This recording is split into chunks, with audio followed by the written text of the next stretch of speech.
I'd fall under the hooves of a horse before I'd let him take me to the molten lead butty treatment, I'm telling you. You know what I mean?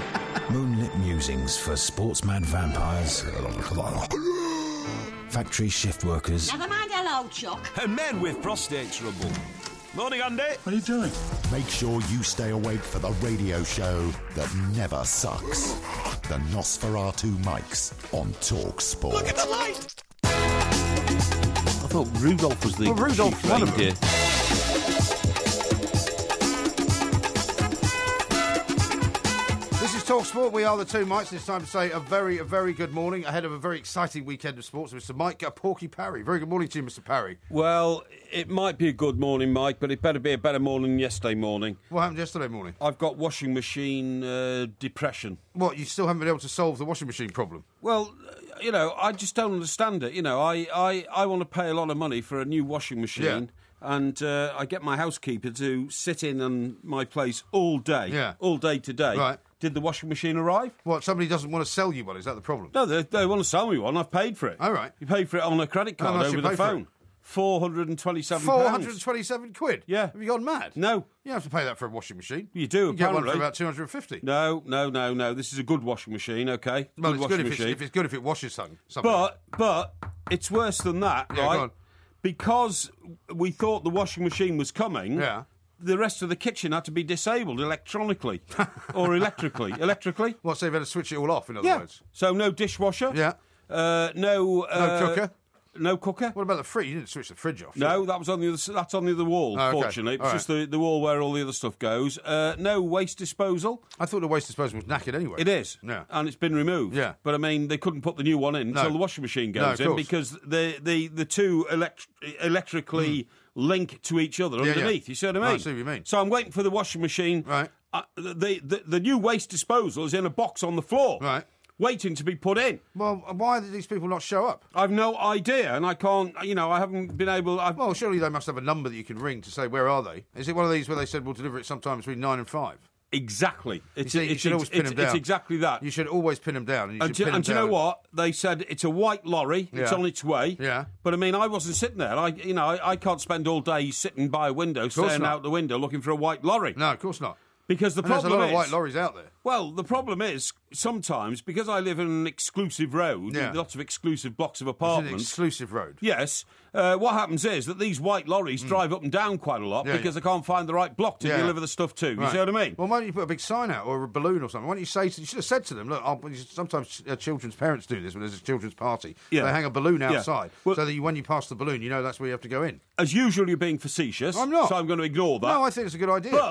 But you won't believe it. Yeah. Most of the time when I know there's a white lorry coming, Yeah. I stand in the road. Do you? Yeah, because I see these white lorries driving up and down. Some mindless. Doesn't the white lorry have any livery on it from the people that you bought it from? Do you know what? Sometimes they are hired white lorries Uh-huh. for some unknown reason. They get these lorries on a leasing Yeah. deal or something. So Yeah. all it says on the side is something like, this lorry can be hired for £127 a week or something. Well, you know? this is all fascinating stuff, but nobody's really interested in the, Yes, the, they the are. travails of Yes, you they are. not being able to get a washing machine into your exclusive road, into your exclusive block, Yes, they so are. that you can wash your exclusive clothes after you've boiled them. What's the point? Who cares? Nobody cares. You say that, but our millions of listeners will be aching with me. They'll be aching, and I they don't know think the so. pain. They do. They I know don't the think so. pain. They- I'm telling you. They will say, one, you've spent too much money on it because you've got more money than sense. Apparently- And two, you should have waited there on your own, and you should have given them a phone call and started doing what I did when I was waiting 3 hours to be picked up on the road by the breakdown people and giving them a hard time. I wasn't there. Well, you should have been giving them a hard time. No, I spent today in an editing suite, right? Really?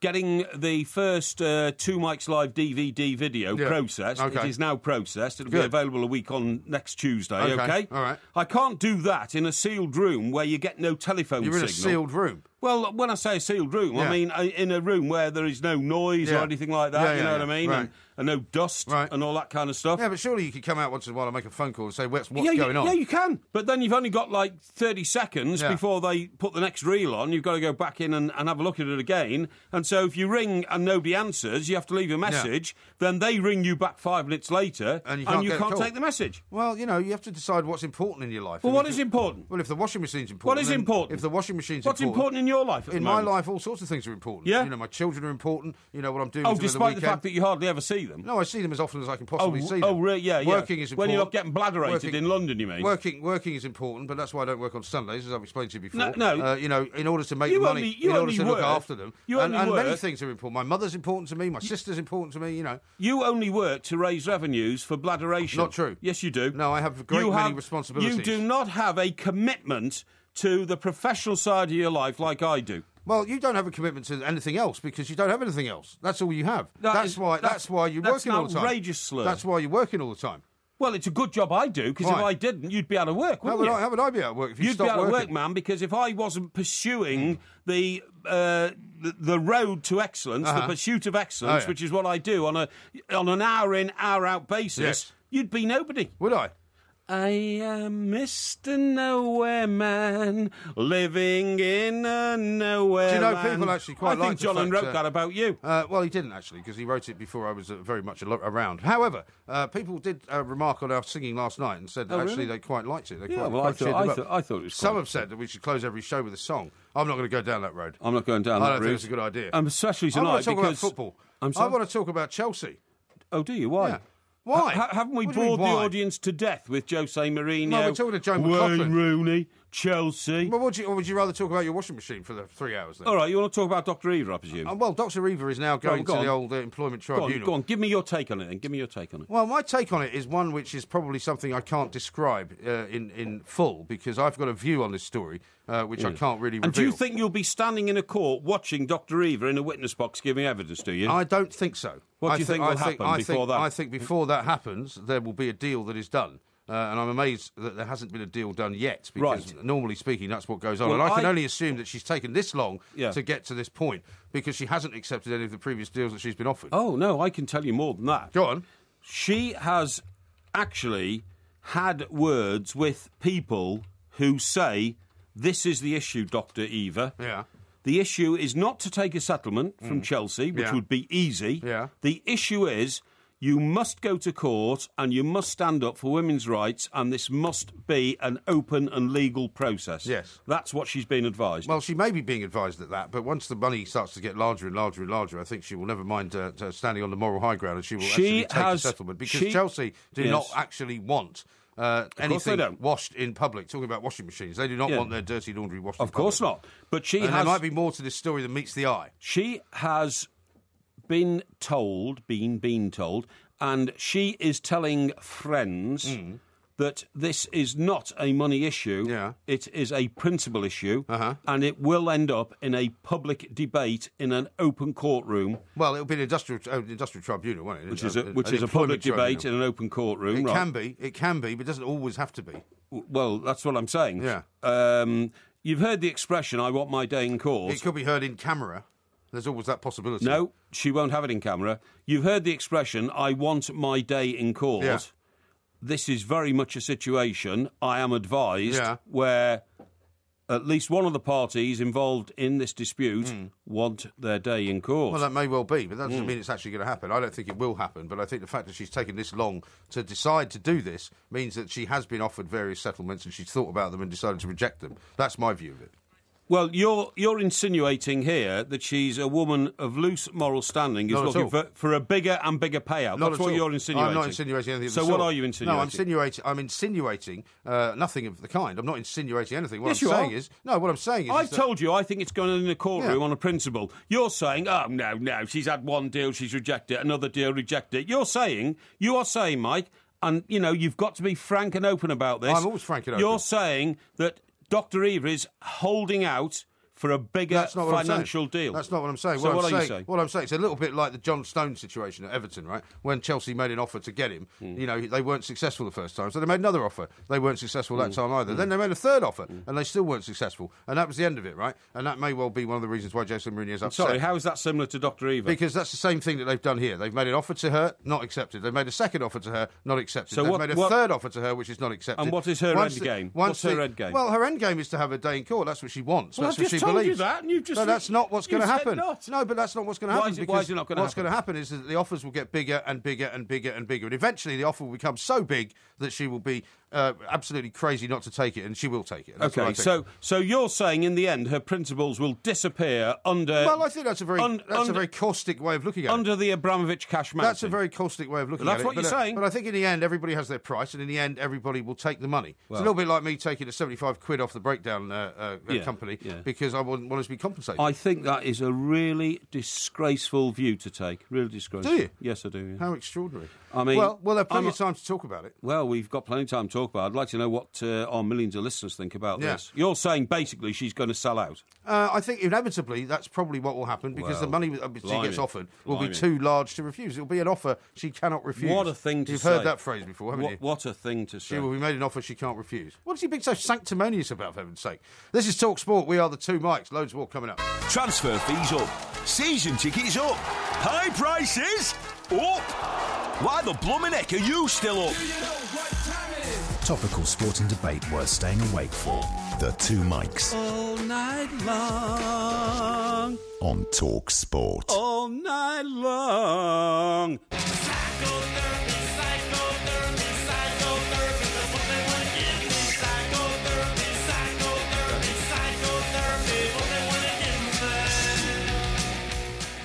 This is Talk Sport. We are the two Mikes. Lots more to come. Of course, it's the Porky Quiz tonight. Isambard the Kingdom Brunel is the subject. I hope you've been boning up on that particular subject. Well, I refreshed myself, but I didn't really need to. I know so much about the man. Do you? He's almost like my godfather, if you see what I mean. Almost? Yes. How close? When I dine down on the coast, I dine in a salon called the... what is it called? Isambard Lounge. Isambard Lounge. It's a Wetherspoons, isn't it? It is. No, it's not. It is a Wetherspoons. No, it's not. No. I've been told there is a Wetherspoons in Portsmouth called the Isambard Kingdom Brunel. Well, there might be, but it's not the one I use. Oh, right. I use in fact, I can tell you, it's a Fuller's establishment. Okay, is it? Yes, and it's a beautiful establishment. It's got 6 different rooms in which you can wine and dine. Bladderation rooms. Well, they're nice dining rooms. It's got an upstairs where you can hire the whole room, and have 60 people there for a function, all that kind of stuff. It's very nice indeed. Sounds delightful. But I think that you're now trying to get away from the fact that you don't really know what you're saying about Dr. Eva. Not at all. No, I think I'm being very clear. I think anyone with half a brain could work out what I'm saying. What I'm saying is that as many unemployment tribunals go, they get all the way to the steps of the tribunal, and sometimes they get into the first day of the hearing at the tribunal, but quite often they do not actually finish the proceedings because a settlement out of court is made. And I think it would be very much in Chelsea's interest to make this settlement. You may be right to say that she would love to have her day in court, but once the money that is offered becomes so huge that you really have to take a very, very serious, considerate look at it, and you'd have to say to yourself, do I really want to go through with this and risk not getting this money, which they are offering me, or should I just take the money? Do you think Dr. Eva will be employable at another Premiership club? I think so. I don't see why not. And I think that would also... Can you see that happening? Well, I think it would be more likely... Can you see her running onto the pitch in a Manchester City I could very much kit? see that. I could very much see that. And I could also see that happening much more easily if she doesn't have her day in court. And if she doesn't appear to give away the secrets of the person that used to employ her. I think that's the strongest point of your argument. Well, you may well be right. If you go public, I mean, it's happened to you and I. Yeah. Sometimes, your tenure in an exec job comes to an end. You go in the editor's office. You've never been fired, though, have you? Sorry? You've never been fired? I've never been fired, no. And so you wouldn't have ever had to sign a confidentiality agreement? And Would you're... you? Sorry? You've never had to sign a confidentiality agreement, then? Well, I wouldn't rat on my former employers anyway, ever. Never. Well, that's not my question. No, well, that's what you're insinuating. No, you're about to espouse this great knowledge about how you've been in the same situation and that you know how sometimes these things work. But you haven't, have you? Because you've never been fired. No, I've never been fired. So how have you been in the same situation? Because I've sometimes retreated from a position. Oh, yeah. Okay, with honour. With honour, okay? What, you mean you jumped before you were pushed? No. I've retreated with honour. But the people I really hate are those who Why do you hate people? You shouldn't hate people. No, I didn't. I didn't say I hate people. I said You said the people I really hate. No, the people's position I really hate. The people's position I really hate is those who come out of a great job where for years they've been getting like lucre for doing virtually nothing. Well, you know what? You know that guy at the lucre. Lucre is money. You mean Luca? Luca, not lucre. Sorry. What's your problem? Luca. You know that there's an executive at the BBC who's been there like 67 years or something. He's got 3 jobs. Right. He earns about 600 grand a year. He's got 3 pensions. He's useless, and he stands up for failing organisations. And I'm not going to name him, okay? Well, you've pretty much been specific about him, though. And just as well you don't name people. And this guy thinks that the world owes him a living. Yeah. You know, because that's... Or possibly 3. 3 livings, the BBC can do that. Yeah. When it comes to that situation with me, I walk with dignity. See? I would never turn round and rat on my former employers. That's good to know. Even if they were a hopeless bunch of half-bakes, I would not rat on them. That's very good of you. Yes. Well, I mean, most people, when they get fired, have to sign a confidentiality agreement, right? No. Because they agree on a settlement. But they'd never ask me to sign that, because they know I'm an honourable man, you see, and I wouldn't. By the way, listen, I need to tell you this. I've got loads of tweets to read out as well. Yeah, okay, yeah. You know there's a Miami Dolphins game on too. So I'll keep you updated with that throughout the course of the night. Listen, Mike, we're so interested in the Miami Dolphins. Is this a sport actually played by dolphins? This is dolphins like the fish, is it? No, it's Miami Dolphins played by some very, very large men who play in the NFL. They're playing against the New England Patriots. Oh, the guys who put all the metal on and all that kind of stuff. Well, it's not metal, actually. No, it's plastic. Okay, loads of armour. They put on armour. And they just run into each other. And somebody get paid vast, and they paid vast amounts of money. Good luck in order to do it. Good luck to them. Which is why I would have thought you'd be interested in it. Right, now listen, in the last show, they were telling spooky stories because it's coming up to Halloween. It is coming up to Halloween. I think it's about time I repeated the one about the house in the... What, the bothy? The bothy. No, I don't think so. I think it is. I don't think so, because Halloween's not until Saturday night. I'll do it, yeah, but this is our last show. No, it doesn't matter. It's our last show. I don't want to hear it. I've heard it too many times. No, the audience want to hear it. No, they don't want to hear it. Well, let's ask them. We've got a growing audience. Why don't we ask them? We've got a growing audience. Why don't we ask them if they want to hear your spooky story about the ghost in the bothy? No, you can't say that, you see, because we don't know it was a ghost, do we? Well, we don't, but, I mean, they've heard the story before. We can tweet in yes or no at the 2 mics. Okay, that's fair enough. So whether you want to hear the story. And if there's more yeses than nos, then we'll read the story out. Let me tell you, listeners, the story is about a man who was hiking in the Scottish Highlands. He got to a bothy. I'm told you we're not doing it. Hang on. No, we're not doing it yet. I'm doing it. Well, we're not doing it. Hang on. Have you gone wrong? Have you gone bad? Hang on. Which is a brick-built barn in which hikers stay. It's not a barn, actually. It's a hut. And what happened inside that bothy is a matter of great mystery. Here's one from Bevo, who says, I thought Porky had a posh home. Nothing works in there. Is he sure he doesn't live in a showroom and his maid is the staff? Well, I have to say, it is falling to pieces at the moment. Yeah. It is, definitely. And here's one from Brocky, who says, how about next season Jose to United and he brings in Ronaldo? What do you think of that? Ronaldo? Ronaldo, you remember him? Plays for Real Madrid. I mean, he's feeling all right, by the way. I'm about to say, it's more likely you'd be playing for Chelsea next season than Ronaldo, OK? Well, no. The question is about Ronaldo going to Manchester United with Jose Mourinho as the manager. Oh, I see what you mean. Yeah. Well, I've always said... Try and listen to the question. Well, hang on. I've always said, and I say now, that the reason that Jose is so discombobulated within himself is because actually he wants to be the manager of Manchester United, not Chelsea. Well, have you seen what Paul Scholes has said about LVG tonight, Louis van Gaal? What's he said? On the back page of the papers, he's saying that basically he's taken all the flair out of Manchester United. He's killing the team. Well, he hasn't got any very good players, so you can't have flair. He's got your star player, Wayne Rooney, the man who makes Einstein look like a poor, meagre scientist. Do you know what? If you looked at the stats, the, what's it called, Opta stats, right? Apparently, if you looked at those, Wayne Rooney could quite seriously be classified as the worst player in the Premier League at the moment. That's very possibly true. I mean, that is incredible. This is the boy who is captain of Manchester United and England. Yeah. A man who has scored more goals for England than any other player in the history of English football. Yeah. A man who is heading towards beating Peter Shilton's 125 caps and will almost certainly beat the out-of-goal cap record, which is held by... What? David Beckham. David Beckham, yes. How many is it? I don't know. I think it's 116, is it? I think so. Okay. For years and years, it was 105 and then 106, wasn't it? It was the guy. You remember the fat centre half who married one of the Beverley sisters? What? What was his name? The Beverley sisters. Yeah. How far back are you going? Well, he held the record for years. Who? Until Bobby Moore. Right. You know what I'm talking about. George Felks. No, you idiot. I'm talking about the guy. He was captain of Wolves. And he was captain of England, and he married one of the Beverley sisters. I've no idea what you're talking about. Yeah, you do. You know what I'm talking about. What was his name? I don't know what his name is. Somebody will find it for me. Yes.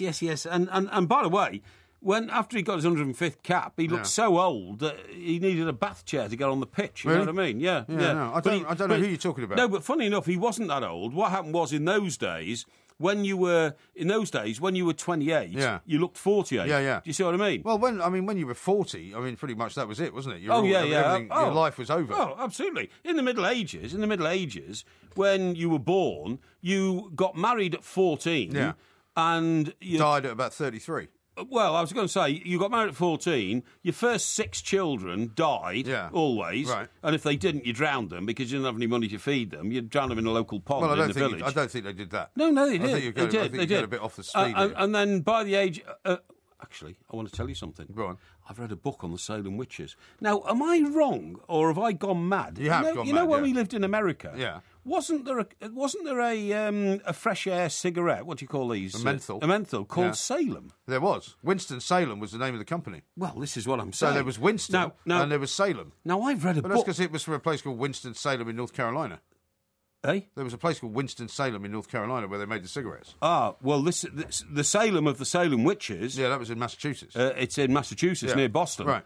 And have you read what went on there? I mean, do you know they hanged 15 women in the same night after branding them as witches? Yeah. I mean, this is horrendous. Yeah, well, that's who allowed that to go on? Well, the people who allowed that to go on? The people who were the founding fathers of the United States of America. That's who. I mean, it was dreadful. Yeah. And you could be hanged as a witch for the simple crime of not wearing a black dress. Yeah. Oh, I mean, goodness it was a very strange time. My God. They hang children.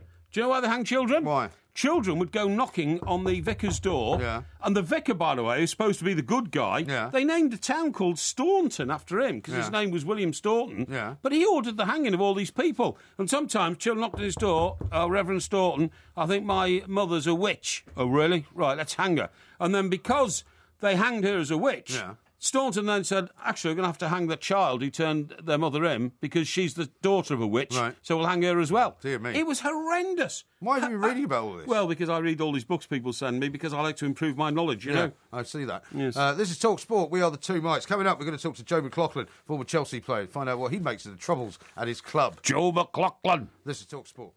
Drive on Talk Sport, the UK's only sports-dedicated drive time with Sky Sports. The sharpest analysis on all the day's action. To say I'm angry is an understatement. Laser-guided comment and rapid reaction from a nation of sports fanatics. I don't like listening to them, I'll turn off. Drive home with Darren Gough and Adrian Durham. Weekday afternoons from 4 on Talk Sport with Sky Sports. The home of the Barclays Premier League for the next 4 seasons. Fish and chips, sausage and mash, bubble and squeak. You Brits love a pairing. That's why we tuned and tested the steering and suspension of the Volvo V40R design on your uniquely British roads. A perfectly engineered pairing for an agile and responsive drive. Hopefully you'll love it just as much as, I don't know, bacon and butty? And from just $269 a month with Volvo car leasing, with an initial rental of £269, it's even been tuned for the British economy. 3-year personal contract hire agreement. Offer ends 31st of December. Subject to status. Mileage and return conditions apply. Visit volvocars.co.uk for more details. Book a test drive today at your nearest Volvo showroom. The Volvo V40R design. Made in Sweden, tuned for Britain. I'm here with Oliver Mangum, Applications Director at Fairfield Control Systems. Oliver, how has hiring apprentices improved your business? Our apprentices have been essential to our business growth. Their knowledge and talent helped to bridge a skills gap. In 3 years, our company has doubled in size, and we have a 95% retention rate, and all 7 of our apprentices are now permanent members of staff. Thousands of companies like Fairfield Control Systems are realising the value of apprenticeships. With a free recruitment service and the possibility of a grant of at least £1,200, there's never been a better time to hire an apprentice. Find out more at greatbusiness.gov.uk/apprenticeships. Over £1 million will be won by fans playing short-term fantasy football contests on mondogoal.com this Premier League season. With Mondo Goal's one-day and one-week leagues that pay out every match day, it's never too late to get started. Sign up for free today at mondogoal.com and be like Alex Hayward from London, who turned a £1 entry into 10 grand. Plus, use promo code FOOTBALL to receive a bonus on your first deposit. mondogoal.com. Fantasy football, real cash. Players must be 18 or over. Always gamble responsibly. The following offer applies to new Mercedes-Benz SUVs ordered between the 2nd and the 8th of November 2015. 3 years free servicing is based on 3 services over 36 months. No cash alternative. When you buy a brand new Mercedes-Benz SUV, your first 3 years of servicing are taken care of for free. So, while you're on your 3 camping trips, your dozens of takeaway pickups, They forgot the poppadoms. or your hundreds of school runs. Daddy, why is that cow climbing on his friend? You can rest assured that your Mercedes-Benz SUV will be running like it's brand new. For no extra cost, visit our SUV event at your local retailer from the 2nd to the 8th of November. Unmissable offers from Mercedes-Benz. Talk Sport on DAB Digital Radio and 1089 and 1053 AM. The enduring home of football. It's modern radio, only better. Talk Sport.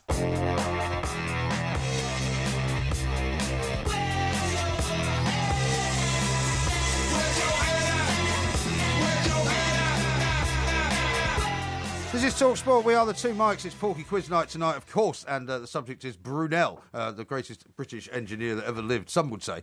Porky, I'm predicting, will get 3 out of 10, but that's for later on. I'm not even going to boast about it, Mike. I don't want you to boast. Isambard Kingdom Brunel. Isambard? Yeah, Isambard. You can't even pronounce his name. Right. Right. Is a man who is so ingrained in my DNA that I'm not even going to respond to your taunting because you're going to look foolish later. Well, we'll see. Yeah. We'll see. The Porky Quiz coming up later on the show. Right now, though, we're going to talk about Chelsea because Joe McLaughlin's here, former Chelsea player, of course. Massive game, 12:45 kick-off tomorrow between Chelsea and Liverpool. There are those who say that Jose Mourinho is dangling by a thread at Stamford Bridge. I'm not one of them, but let's find out what Joe thinks. Joe, very good morning to you.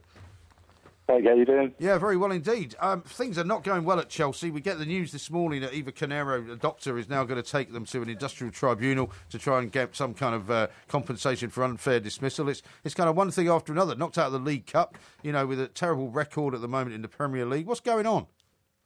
Yeah, it's been the worst season they've had for a long, long time. Yeah. And Jose's never looked more under pressure than he does now. But, that's part of the job, and that's why he gets so well paid to handle situations like Eva Canero, which he's handled pretty poorly. And I think since then it all looks as if it's all got to him a wee bit. They've not freshened up the squad at all. They've virtually got the same squad as they had last year.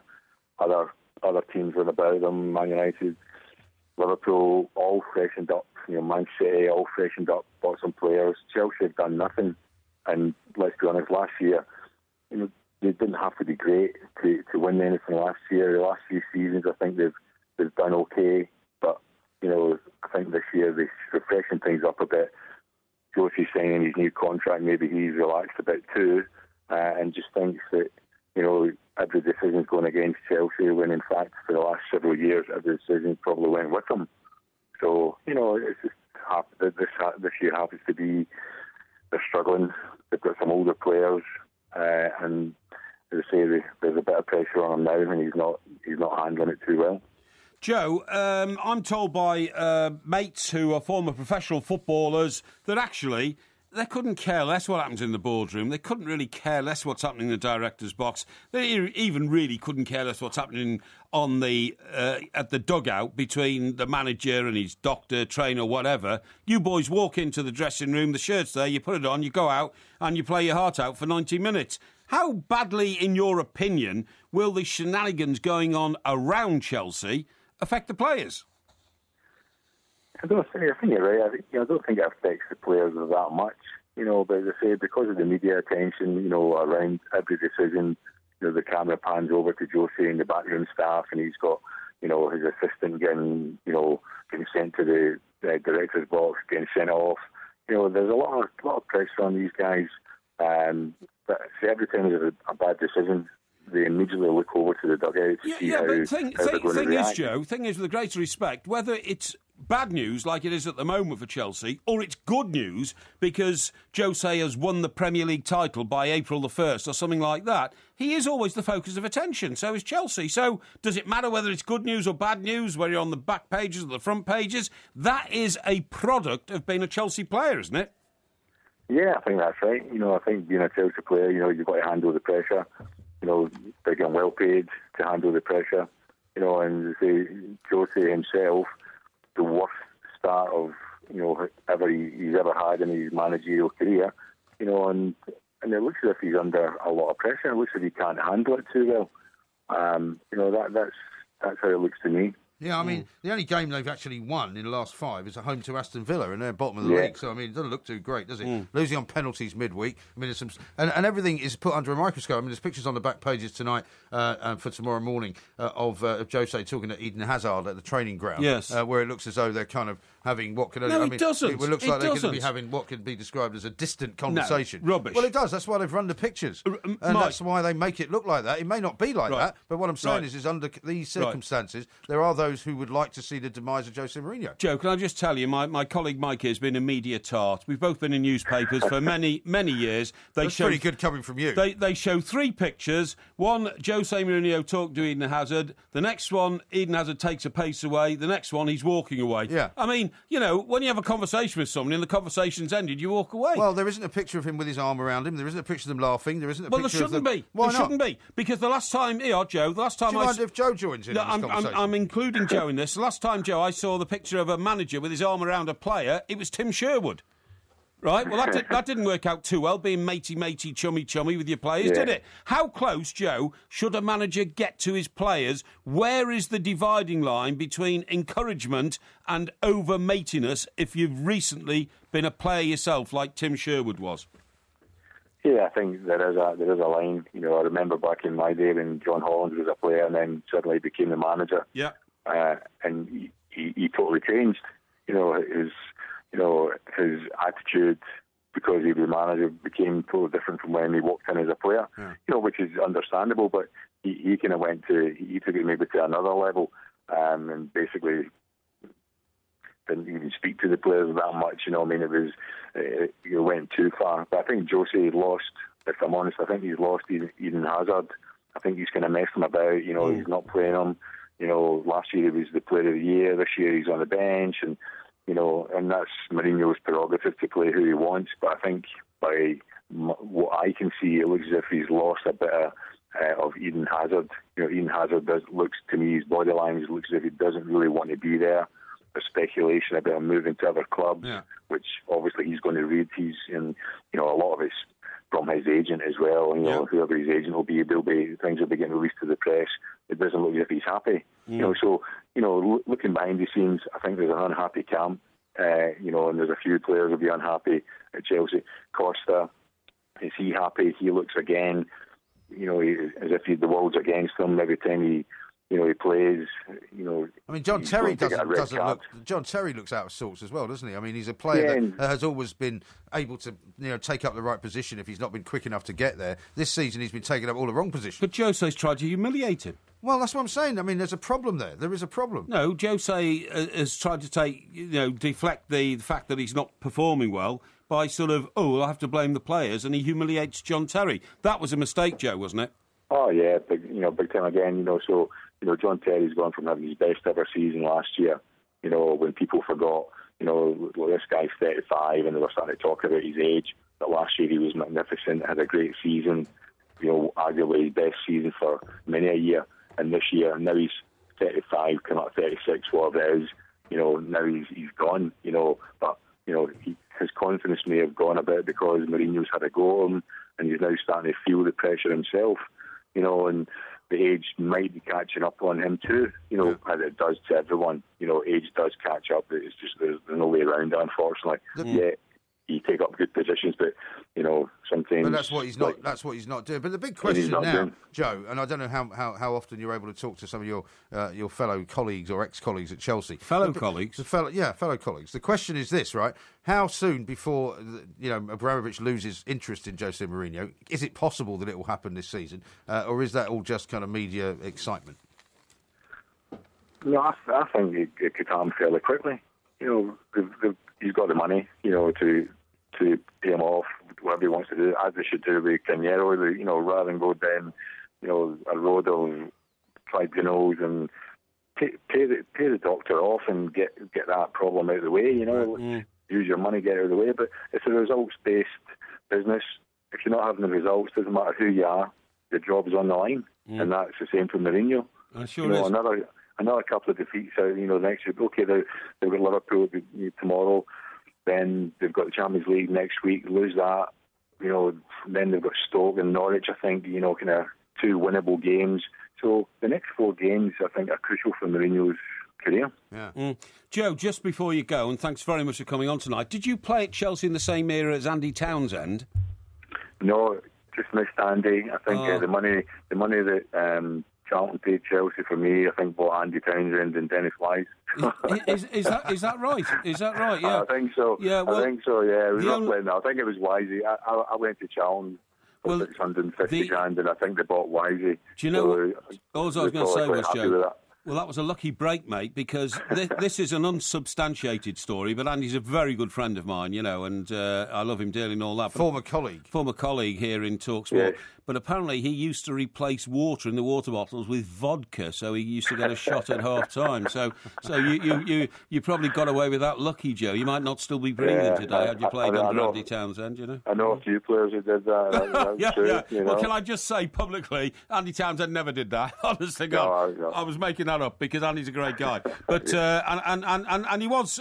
funny thing about him, Joe, is, seriously... I thought that was the last question. Hang on. Every club he went to, within 3 games, he became captain. Does certain players have leadership qualities?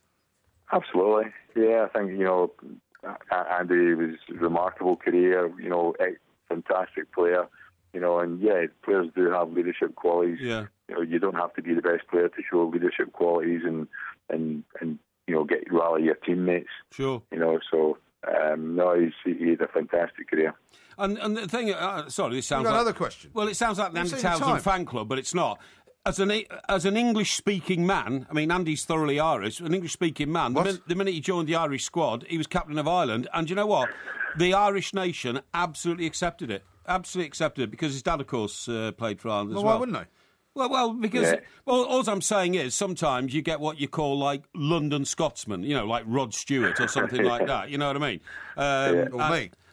Or you. Yeah. Mike Graham here in the studio claims his father and his mother... both my parents are from Glasgow, Joe, and so even though I was born in London, I could have played for Scotland, therefore I'm Scottish, right? Yeah, well, I mean, you couldn't have played... Joe agrees with me.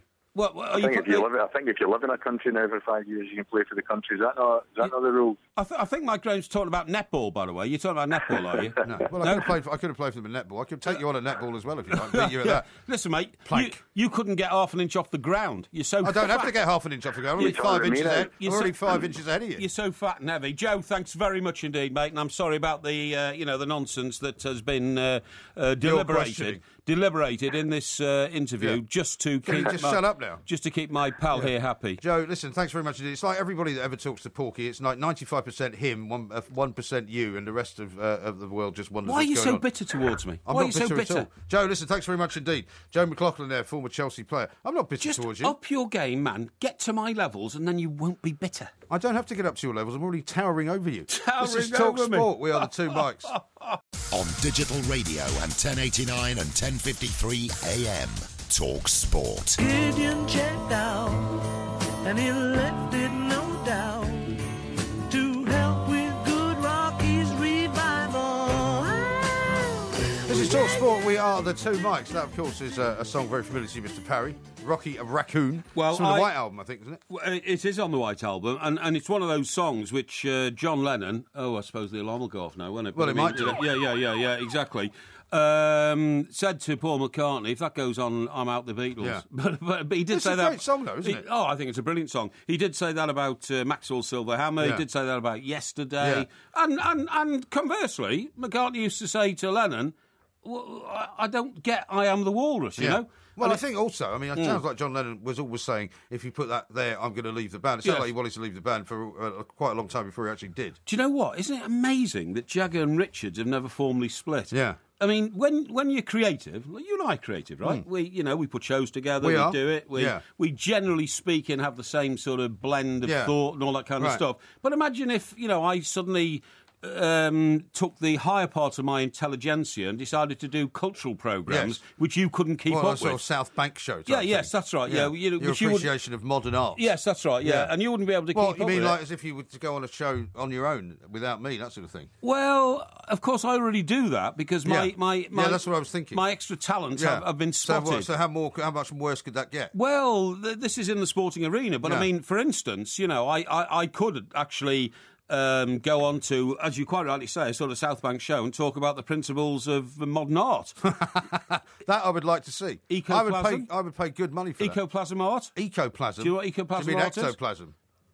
No, ecoplasm art. No, what is that? Ecoplasm art is art which started being painted on bald men's heads. Bald men's heads? Yes. You sure you're not just making this up? No, now? I'm not making it up. I've never seen it. And the whole idea was it was art in 3D. It was art in 3 dimensions. Yeah. But they didn't do it on a sphere like a football or something like that. Yeah. They did it on a living, breathing head. Oh, yeah. Who was the great chief exponent of it then?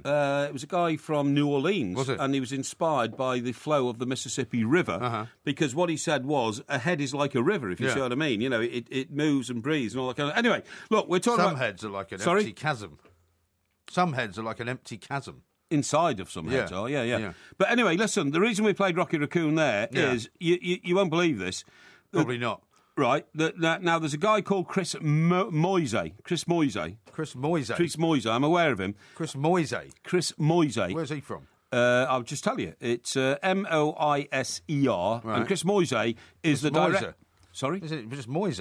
Moise. Moise. That's what I said. Well, Moise, right. Okay, yeah, Chris Moise, you know, known to me. Yeah. And he's the director of Tropiquaria, and Tropiquaria is a zoo in Somerset. Oh, yeah. Okay? I've not been there. I've been to a lot of the zoos around the country. Yes, right, okay, okay. Well, I was going to say, well, why would you? But I mean, not a lot of people... Well, I mean, I've been down to Cheddar Gorge, so I might have passed it, you know. Okay. Now, what the situation is that he has 2 raccoons in his zoo. Right. And that's why I played Rocky Raccoon. Have you ever seen a raccoon? I've seen a raccoon in the wild. Have you? Where was that? In America. And in which state? In Connecticut. Connecticut. Yeah. Well, they rob they go into rubbish there. Yeah, they do. They're a massive pest. Yeah, they do. They do.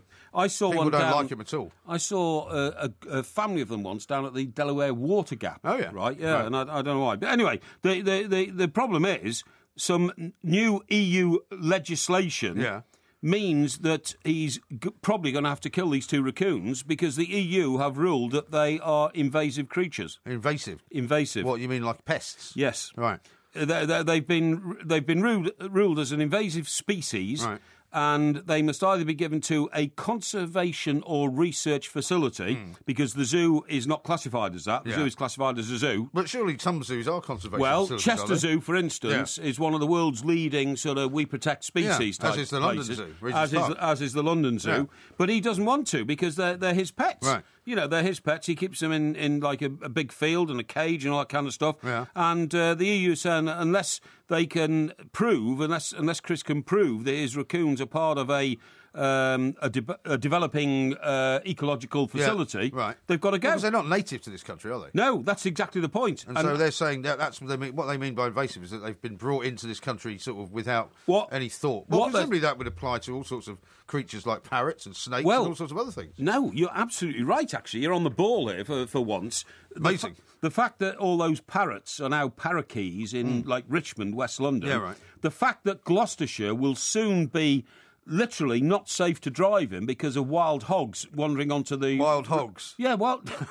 Wild boars, you mean? Yeah, well, or they call them hogs in America. Yeah. Wild boars wandering onto the roads. And you knock them down. And by the way, my biggest concern, I'm never going to drive through Gloucestershire again. Right. Because... That'll be a relief for the people of Gloucester. Well, it may be, but it'll be a relief to me, because when I get my new Merc, which you keep telling the audience costs £63,000... Well, you told the one that told us how much it cost. Yeah, but that was in a live show. That wasn't to an audience of millions. No, you told us on this show ages ago that you were paying that kind of money. Did I? Okay, yeah. So what How's that coming along, anyway? What? Have they finished customising it yet? No, I'm taking delivery, I've told you, on December the 6th. Okay. Right? I look forward to it. Which is the day after we play the garage in Glasgow. Oh, right. So you take delivery of it while you're in Glasgow? No, taking it the next day when I get home. Right. Yeah, they're going to deliver it for me. Anyway, the point of my story is that I will never, ever again drive through Gloucestershire, certainly not with my new car, not because I fear knocking down a wild boar, but because I'm worried that a wild boar might damage my car. Well, if you hit a wild boar, your car will be damaged. It'd be wrecked. Now, It'd be a write-off. Can we read out some tweets, because we've got an awful lot of them. Right. Here's one from Maxwell, who says, Porky says he will never rat on his ex-work colleagues, but names and shames them weekly on national radio. What do you make of that? I looked at the final cut of the Two Mikes Live DVD. Yes. Which will be available on sale from a week next Tuesday, right. which is November the 6th. Thought I'd just drop that in. Yeah, go on. In which we name a former colleague as being a bit of a whinger when our editor gave him the boot. Yeah. And he whinged so much and grovelled so much, he actually kept his job. Yeah. I didn't fear naming him. I don't fear naming him now. Well, it's not a question of whether you fear naming him. It's a question of whether you rat on your ex-colleague. I'm not ratting. I'm just telling the truth. We're just telling stories. Now, how about this one? Just before I go off to sleep, says this texter who doesn't give a name, a minor point of order, whether Eva Canero chooses to accept a big compensation package or not from Chelsea, whether she chooses to pursue legal action or not, that is entirely her right, and provided she feels suitably compensated and satisfied with a form of redress that makes her feel compensated, then that is her choice. Well, that's all very obvious. I totally agree with that. But what I'm saying is, Mike, right, and I'm getting really serious here for a minute, a women's lobby in sport are putting pressure on Dr. Eva to not accept a settlement so it can go to court, and what they want, and I'm making no judgment on this whatsoever, they want to try and prove that a woman has been discriminated against for being a woman. Well, that may well be, but they don't have as much sway, really, as somebody with a very large chequebook who makes a very, very large offer of money. I totally agree with you. How about this from Becky, But what they're going to say to us, sorry, Mike, they're going to say, if you give in and take £1 million payoff from Chelsea, then you've let the womanhood down. That's what they're trying to say. Well, they could say that, but how about this from Becky, who says, as a Chelsea fan and a woman, Eva Canero issue serves no purpose in women's rights, will not change women in football, just take the money. And that's a very pragmatic way of looking at it, isn't it? Well, supposing it was the other way around. Supposing, for instance, you thought that you were a great broadcaster and you weren't working for this company, you're working for another one. Yeah. But all of a sudden, you know, you had a spat in a bar after work or something with a person who controlled your job and said you're out. Right. And they offered you a big cheque. Yeah. Would you feel so principled about the reasons why you're being let go to go to court, or would you take the £1 million cheque? Well, I think it would depend on the spat, it would depend on the situation, it would depend on so many things. You can't make a snap judgment or something like that. Do you know why I'd take the £1 million cheque? Why? Because in any industry, and Dr. Eva is included in this conversation, if you make trouble, you become unemployable. It's just a fact of life. That's true. So if she does stand on the principle that the woman had wanted to do, I don't think it'd be good for her, because she wants to work as a doctor in sport again. So what you're saying is that she'll probably take a settlement, as I said at the start of the show. So you now agree with me. I think for her well-being and her future career prospects, she should take the settlement. That means that Chelsea have accepted they were wrong, and she can work again in football. Yeah. The problem is, if you go to a 10-day court case where there's headlines every day, I'm afraid you become so toxic, you won't work again. And also there might be things that come out that she may not wish to have to come out either. In her private life, absolutely. There's two sides to every story. Absolutely. But no doubt it will be very fascinating next few days to see what goes on. The following offer applies to new Mercedes-Benz SUVs ordered between the 2nd and the 8th of November 2015. 3 years free servicing is based on 3 services over 36 months. No cash alternative. When you buy a brand new Mercedes-Benz SUV, your first 3 years of servicing are taken care of for free. So, while you're on your 3 camping trips, your dozens of takeaway pickups, They forgot the poppadoms. or your hundreds of school runs, Daddy, why is that cow climbing on his friend? you can rest assured that your Mercedes-Benz SUV will be running like it's brand new. For no extra cost, visit our SUV event at your local retailer from the 2nd to the 8th of November. Unmissable offers from Mercedes-Benz. Are you expecting a baby? If you're pregnant, then catching flu could lead to complications. But you can help protect yourself and your baby by getting a flu jab. All pregnant women get it for free. So don't put it off. Speak to your GP, pharmacist or midwife straight away. NHS. We're here to help you stay well this winter. Left a bit. Right a bit. Little bit more to the right. Ah, the fusspots. We like you, because you're not happy until everything is just right. And at Wix, nor are we. That's why we have a stylish range of tiling and flooring to suit all tastes. And right now, there's up to half price off all styles, so you can get everything 100% right. Wix. Let's do it right. Meet Jeff, champion of the neighbourhood. Whilst all around him snooze, Jeff's shutters roll up. Your morning paper doesn't slide silently through your letterbox by itself. No. It takes skill, care, and an alarm clock set to 4:15 a.m. And as long as it is, he knows McDonald's are there with a big cup of coffee and a keep up the good work, Jeff. With over 500 restaurants open 24 hours, if you're awake, we're awake. The BMW i3. It's not just an electric car. It's an electric car that drives like a BMW. Rentals from £299 per month. Discover more at bmw.co.uk/i3. £3,699 initial rental, 36-month hire agreement from BMW Financial Services, subject to status and availability for new vehicles ordered before 31st of December 2015 and registered by 31st of March 2016. UK only, guarantees may be required. Mileage and other conditions apply when you return the vehicle. When you need all the latest form and odds on all the day's sporting action, and you need it fast, you need the Coral Daily Download.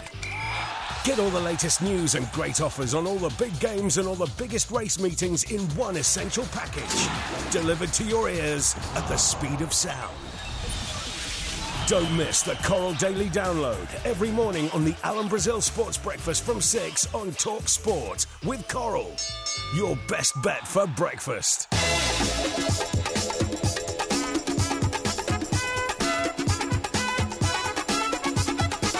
This is Talk Sport. We are the two Mikes. Lots more of your texts and emails to read out, which I will get to very shortly. What's wrong with you? Why are you going backwards and forwards in your chair like that? You got some kind of pain? Well, have you got some kind of pain in the neck? In the old Merc, yeah. I have a back raft. A back raft? Yes, that's what they call it. You haven't got one of those things they used to have in the taxi drivers in New York. They used to have that kind of beaded thing on the seat. What was all that about? Well, apparently it was good for their back. It made them so that their back was not sinking into a sort of a soft, covered seat, and it would keep it hard. I haven't got a back raft, but I got them valeted on Wednesday. Valeted? Yeah. Yeah. And the back raft has disappeared. What is a back raft? I've heard a back draft. No, it's a back raft. It makes you sit up straight in the... So some people have those things like a roll at the bottom of the back. No, that doesn't work. Also, you can do... When I had a C-Class Mercedes, you could do a thing where you could make the seat... Sorry, why do you keep going on about a C-Class Mercedes? Well, because that's what you've got. Temporarily. Well, you've had it for 2 years. No. You've got to understand, the C-Class Mercedes you had years ago was like a woman's car. No, it was top-of-the-range sports C-Class, the which one, was very nice indeed. The one I have now is a much upgraded motor car. Yours isn't even a top-of-the-range one. I've checked this out. What size is the engine? 2.2 litres. Rubbish.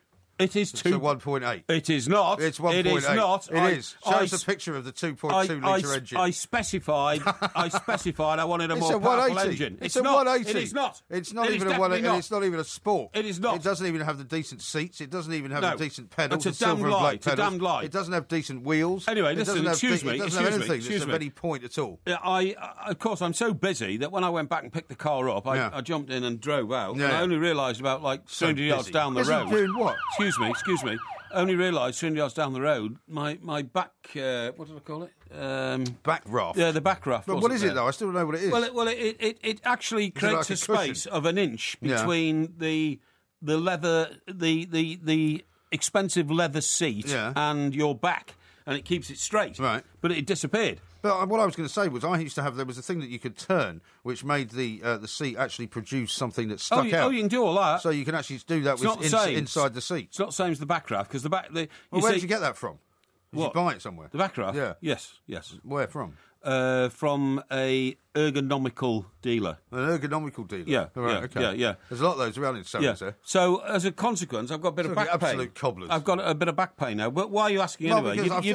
You don't care for my well-being. I don't want you sitting there in some kind of agony, obviously. Yeah. I mean, I'd be offering you some painkillers if you'd like, because I always carry painkillers with me, just in case you give me a headache, which you quite often do. Your version of painkiller, mate, is half a bottle of brandy. I know that. No, I don't drink brandy. And if you think I'm going down your road, I very rarely drink brandy. You can get lost. No, the reason I'm asking you is because there's been a new study that's come out which actually says that if you suffer from back pain, it might not be anything to do with the physiology of your body. Of course it is. What else could it be? It might not be anything to do with what you think is causing you pain. What else is it? This new study has said, and it's a specialist, a Harley Street specialist who's come out with this, right, who says if you've actually got back pain which is recurring, it's probably because your friends hate you.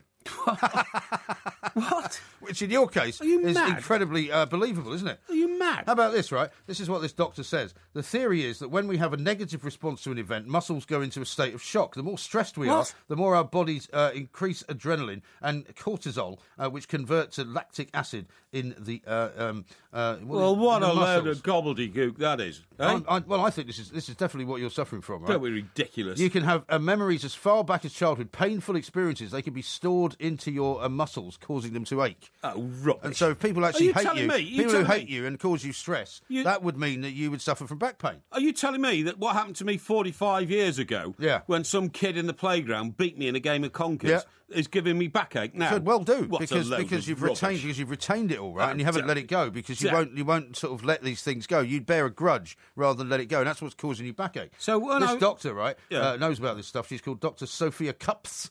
And she's a holistic therapist. Where's she from? She's from Harley Street. She's a specialist in Harley Street. She treats an awful lot of people. Listen, mate, you and I could go down Harley Street, rent a clinic, right? And do you know what? Do I tell you the truth of it? We could rent a clinic and say we're experts in foot pain. Yeah. And a load of stupid I think that would people. be illegal, wouldn't it? No, it's not illegal at all. I think it would be. No, we could put a sign outside saying MG, MP, foot specialist. Yeah. People would walk in off the street. Yeah, but you have to have a licence to do that. No, you don't. Yeah, you do. No, you don't. If people started walking into your place and asking you to see the certification and you hadn't got one, or you made one up because that's kind of something you might do. Well, we'd take one off the internet, wouldn't we? Yeah, but no, we wouldn't. That's exactly what we wouldn't do. I have some principles if in we these get things. sacked here, mate, I've got it all sorted. Don't worry, we go to Harley Street. So you think we're going to become foot doctors? Well, yeah, exactly, yeah. And, because we work out the basis that, we've talked to so many footballers over the years, we understand the physiology of a foot. Yeah. And you sitting down, you take their shoe and their sock off and all that, and then a nurse comes in and washes their feet. You've actually given this some thought, haven't you? I have. The nurse, incidentally, would be somebody that you'd be rodgering at the time, in your spare time. Absolutely disgraceful accusation. In your part-time occupation of going around seeking, advantage off young females and all that kind of stuff. Right. And then we'd look at their feet, and then you would you'd look at it, and then you'd say to the nurse, can you ask Mr. Parry to come in? As I came in, that fantastic line from that film that Leo, what's his name, who was in? Leo Sayer? No, Leo Abs? No, the guy who was in Titanic. Oh, DiCaprio? Leonardo, DiCaprio. We call him. Sorry? Leonardo DiCaprio. Leonardo DiCaprio. Do you remember it?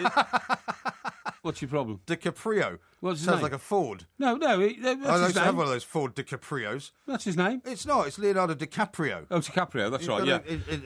Okay. Anyway, do you not remember in the film Catch Me If You Can? Yeah. Where he pretended to be a doctor, and all he did was look at this guy who was mutilated. He pretended to be an airline pilot. Oh, he pretended to be everything, including a financier and everything. But on one occasion, he stole a white coat in a hospital. And you did that once, didn't you? I did, yeah. When Peter Sellers was dying, actually, yeah. I got into Peter Sellers' room, but unfortunately he was dead. Yeah. So it was a pointless He couldn't stand giving his last interview to you, that's why. Yeah, a waste of time that was. If he'd only stayed alive another 10 minutes, I'd have got a great interview. But anyway, point of the story is... It's all about you, isn't it? No. Poor man was But dying. do you not remember Leonardo DiCaprio? And what he did was... Sorry, what's your problem? DiCaprio. Yeah, okay. Do you not remember? He was actually in his room. I don't remember the film that well. I watched it once several years ago. Well, I'm telling you, he was passing himself off as a consultant, So he got a room in the hospital, like with a bed in, all that kind of stuff. And he was actually watching Dr. Kildare. Yeah. Do you remember that? Richard Chamberlain? Yeah, I remember Dr. Kildare. Dr. Kildare. Yeah. I don't remember the theme tune. You are actually trapped in, like, the 1960s, aren't you? Anyway, so what happens is, on this grainy black and white TV, one doctor says to the bedside, what is your diagnosis, Dr. Jones? And Dr. Jones says... Is this in DiCaprio's film? Or is no, this is on the telly that he's watching in the film. Uh-huh. So this is like third... I'm slightly struggling with this one. This is third-hand fiction, okay? Okay. And the doctor says... most of your stories. Excuse me. And he says, I think it is a ruptured tibia. And the doctor looks at the doctor next to him and says, do you concur with that, Dr. Thompson? and Dr. Thompson just sagely nods his head. Right. So then Capr-oh's bleeper goes off, oh, Christ, it's an emergency. So he goes down to the emergency room. What do they call it in America? The A&E? No, A&E in this country. It's called the crisis room or something. The ER, maybe. The ER, ER, yeah. He goes down there and he looks at this bloke who's mangled and, like, nearly dead, you know. And a doctor says, who's junior to DiCaprio, even though DiCaprio's a fraud, Yeah, seriously, yeah. He says... doctor, it looks to me like this man is clinically dead. His brain seems to be removed from his spinal cord. And DiCaprio sagely nods and turns to the doctor and says, do we concur with this diagnosis? And they'll say, oh, yeah, right, OK. And then next day he gets the credit for, the man who, solved the problem. The guy who was brain dead. The guy who was brain dead. What on earth? Where on earth is this story going? Anyway, let me read you a couple of these that have come in. Yeah. This is from Ben, right? Porky Parry perfectly fits the psychological profile of someone who's extremely insecure. What? That is, he constantly asserts that he's superior, whilst there is precious little evidence to back up his claim. Where did that come from? As a student of psychology, says Ben, I would say that Porky is actually suffering from a deep inferiority complex, which he's always trying to mask by making unsubstantiated proclamations of superiority. Where does this come from? Well, it's just... Why would you say that? Well, he has studied you over the years. He's studied you over the years. I'd have to say with absolute candour that I concur with his diagnosis. You concur, you concur. Where did you get this stupid report? This is from Ben. That I've got backache. I've got backache because... You've got backache because everybody hates you. Because when I... And you hate yourself. I've got backache because when I was 14, the prettiest girl in school turned me down after buy her an ice cream. Possibly. That's what you're saying. It's very possible. That's what you're saying. Here's one from You're a nutter. Laurie the Hammer, who says, if Porky doesn't drive in Gloucester again, does that mean there will be one less bore? That's quite good. And Yorkie, Yorkie the posh fan, says, so Porky, 63,000 quid for a Merc. When he arrives looking to boot, your new washing machine might be in there. Yeah, it's absolutely true, actually. I'm having a real problem with the washing machine, by the way. I am fed up, big style. Fed up. Do you know what they claim? They claim a washing machine is too heavy for two men to carry up the stairs. I said, put it in the lift. Yeah, but your lift doesn't go all the way to the penthouse, It doesn't, does it? No, that's the problem. That's the problem. Yeah. This is Talk Sport. We are the two mics. Loads more coming up. Talk Sport. Bid a ticket for an aeroplane. Ain't got time to take a fast train. Lonely days are gone. I'm a-going home. My baby just wrote me a letter. This is Talk Sport. We are the two mics. There is, of course, a Porky Quiz coming up. There will be a podcast coming up. We're going to be talking about a fast train coming up very shortly as well because of that amazing development over in California we talked about the other day. We certainly We're going to have did. a guest on who's going to tell us exactly how it works. That's got brilliant. a lot of pictures coming in of Ford Capris, by the way. Well, do you know what? After your mispronunciation of Leonardo DiCaprio's name. Yeah. Well, I said to David, our technical chief... The executive producer, you mean? The executive producer, yes. When you were 21, in my lifetime, if you had a Ford Capri...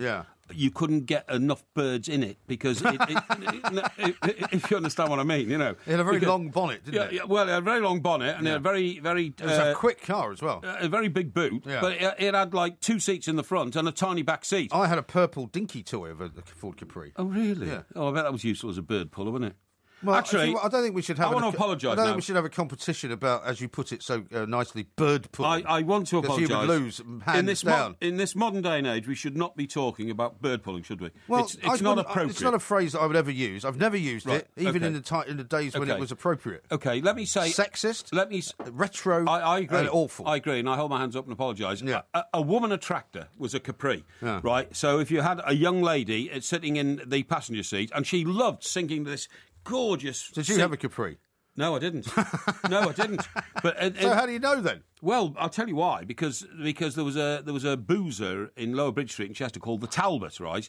And it had a car park round the back. Because in those days, that was another make of car, wasn't it? There was do you remember that? The Talbot. Oh, that was a terrible car. It was an awful car. Made by Hillman Hunter or something. It was awful. It was like one of the worst cars you could ever get. Oh, yeah, it was a mate of mine had one, a Talbot van or something. Oh, God, don't even talk about it. Awful. But anyway... That was the complete opposite of a Capri. That's right. And I pulled in there one evening in my Aviva, right? My new Viva. Oh, yeah. Well, was it still working well at that time? Well, it was like 7 years old. I paid £325. It's the one I sold to the bloke who it broke down when he took it round the corner, you know. And I felt pretty big and smart in my Viva, and I had, my girlfriend sitting in the passenger seat. Yeah. But she actually said... Was it Trudy?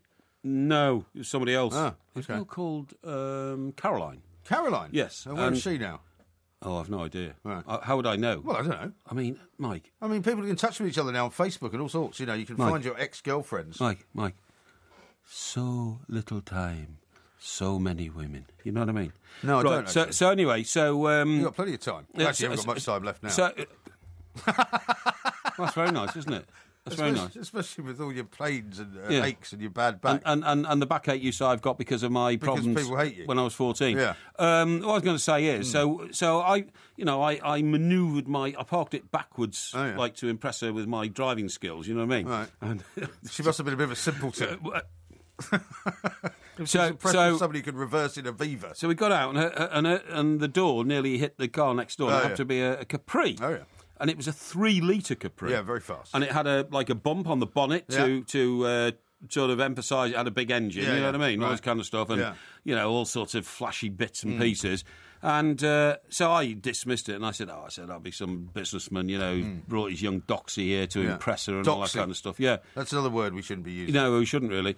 And it wasn't. It was a 21-year-old lad who had started his own business selling, believe it or not, garden ponds. Garden ponds? Yeah. How do you sell garden ponds? Well, you make them out of plastic. Yeah, if you like see what those I mean. moulded things. Yeah, that's right, yeah. And what that must have been a franchise deal, wasn't it? I've no idea, I don't know. But well, he couldn't have moulded the plastic himself, could he? No. He had them made, like, in a plastics factory. Yeah, like the one you worked in. Yeah, exactly, where I used to make, like, lids for these Tupperware boxes and all that kind of stuff, And what he'd do is... he'd get a bloke to walk around knocking on doors, because in those days, you've got to remember, in suburbia... Yeah. Sorry, why are you not paying attention and laughing? Laughing at this great tweet that I've got. Probably the best one of the night so far.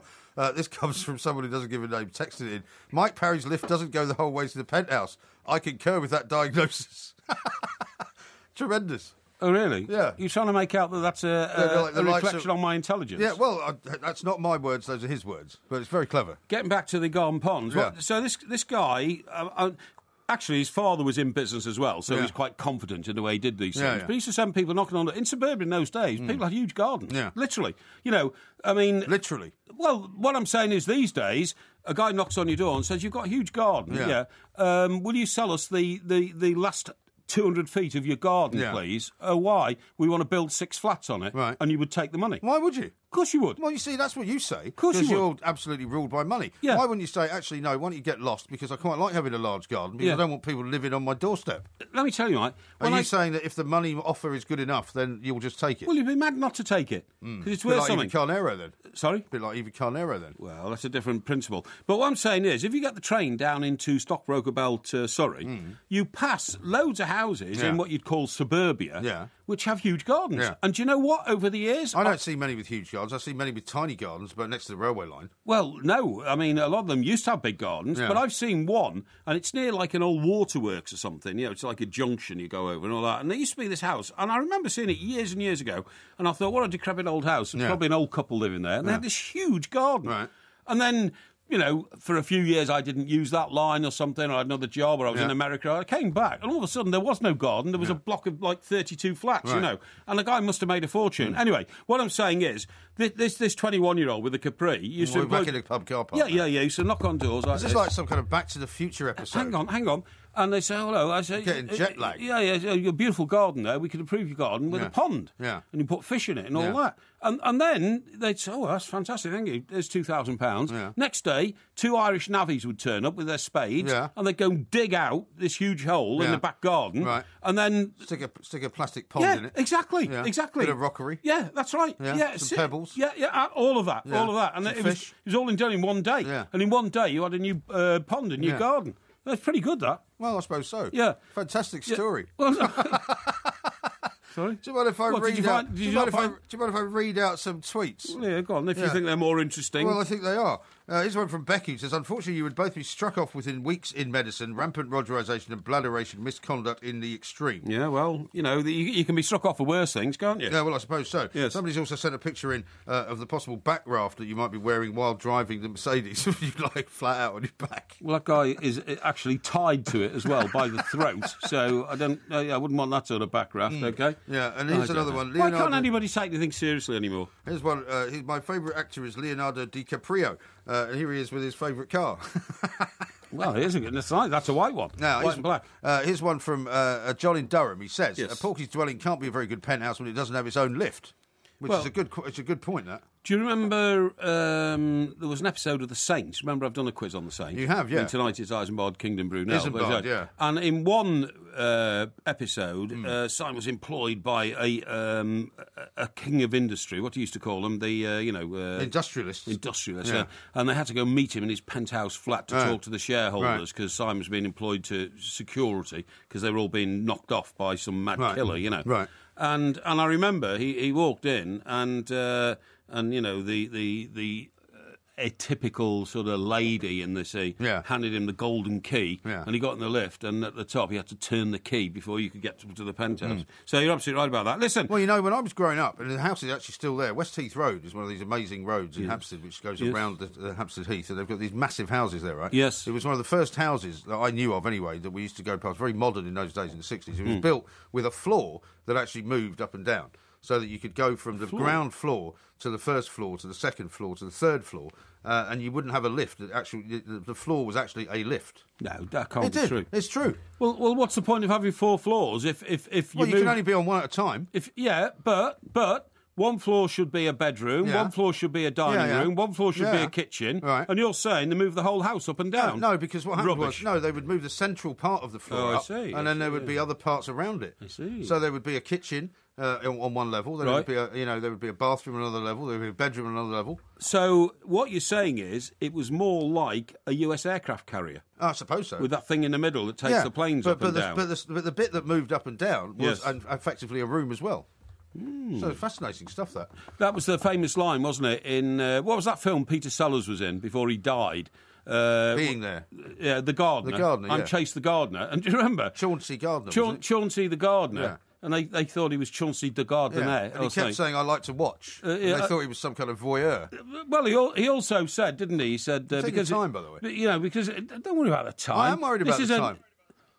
This is a very interesting story. Yeah. You know, he said, in spring the roots will sprout and in autumn there will be flowers. Yeah. They thought this was a fantastic statement on the economy. But the line I was telling you about was the first time he ever went into what the Americans call an elevator, a lift. Yeah. He said, this is a very small room. Yeah. Have you got no furniture in here? And it started moving. Yeah. And he was shocked. Yeah. Yeah. Well, he'd had a very sheltered life. Yeah. Anyway, more tales from the unexpected coming up from Mr. Porky Parry. I'm not sure where the show's going, but coming up next, we're going to talk about the train that goes at the speed of sound. This is Talk Sport. When you need all the latest form and odds on all the day's sporting action, and you need it fast, you need the Coral Daily Download. Get all the latest news and great offers on all the big games and all the biggest race meetings in one essential package. Delivered to your ears at the speed of sound. Don't miss the Coral Daily Download every morning on the Alan Brazil Sports Breakfast from 6 on Talk Sport with Coral. Your best bet for breakfast. Hi. Hi, I'm here to trade in my trainers. Trade in your trainers? Yeah, they're really old. Didn't buy them here. Seen better days, to be honest. I wouldn't get too close. I want to put them towards some lovely new ones. Sorry, sir, we don't do that. Really? Vauxhall do. I just gave them our old banger and got £2,000 towards a new one. Think you can't afford a new car? What a load of scrap.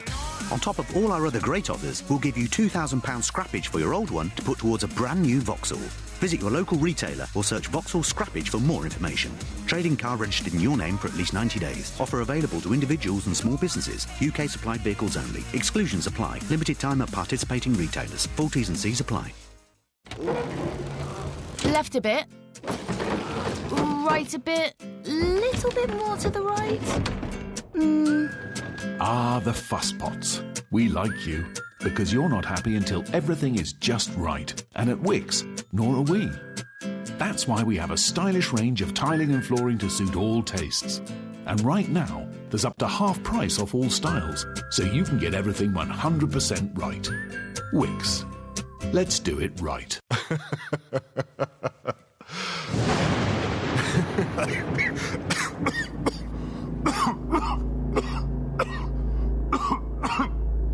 Pneumonia strikes up to 1 in 100 of us every year. Don't let it be you. Vaccination can help protect you from the most common type of pneumonia. Speak to your pharmacist, doctor or nurse about pneumococcal pneumonia vaccination today, or search Pneumonia Strikes. Sponsored by Pfizer. You're Philip of Grout Expectations Tiling. Yeah? Winston Wolfe. I'm told your business is expanding its territory. People are taking notice and you need looking after. So speak to Direct Line for your public liability insurance. They won't charge you admin fees for hitting the big time. And you better do it and do it quick, because big things are coming. What things? Contracts, Philip. Contracts. No administration fees when you increase your cover with Direct Line for Business. Can your business insurance do that? Search Direct Line Public Liability Insurance. Underwritten by UK Insurance Limited. The BMW i3. It's not just an electric car. It's an electric car that drives like a BMW. Rentals from £299 per month. Discover more at bmw.co.uk/i3. £3,699 initial rental, 36-month hire agreement from BMW Financial Services, subject to status and availability for new vehicles ordered before 31st of December 2015 and registered by 31st of March 2016. UK only, guarantees may be required. Mileage and other conditions apply when you return the vehicle. Drive on Talk Sport, the UK's only sports-dedicated drive time with Sky Sports. The sharpest analysis on all the day's action. To say I'm angry is an understatement. Laser-guided comment and rapid reaction from a nation of sports fanatics. I don't like listening to them, I'll turn off. Drive home with Darren Gough and Adrian Durham, weekday afternoons from 4 on Talk Sport with Sky Sports. The home of the Barclays Premier League for the next 4 seasons. Rendezvous on Champs-Élysées. Leave Paris in the morning with TEE. Trans-Europe Express. Trans-Europe Express. Trans-Europe Express. Trans-Europe. This is Talk Sport. We are the Two Mics. Ever heard that song before? That is Talking Heads. It sounds a bit like it could be Talking Heads, but it's a bit further away from America than that. More sort of European. What is it? Think of a European sort of, Dutch? Techno type Dutch? band. No, a bit further east. Keep going. Okay. Further east than Holland. Yes. North, south, east. Latvia? No. Try Germany. German band. Well, Germany's not east of Holland. What do you think it is then? It's the same landmass as Holland. Well, of course it's east of When Holland. you said east, I thought you were talking about Vladivostok or something. If you're driving through Holland, right, Yeah. to the east, you eventually get to Germany. Yeah, I suppose so, yeah. Anyway, it's Kraftwerk. Kraftwerk. Yeah. Kraftwerk. Who did the Autobahn They song. have ways of crafting the work. Yeah, very good. Yes. Thank you. Yes. Now, let's talk about trains, because Okay. Jim of Motor Valley is a man who knows an awful lot about them. He's travelled on a lot of trains all over the world. He says, actually, British trains are better than American trains. Yeah, they are, yeah. They're currently working on one over And do you there. know why? Do you know why? No, I'm going to ask Jim about it. Okay, fine. I'm going to ask Jim about it. Fine. We've heard enough from you. Okay. He's going to tell us about this Hyperloop idea, which is the brilliant. train that travels at 750 miles an hour. Jim, a very good morning to you.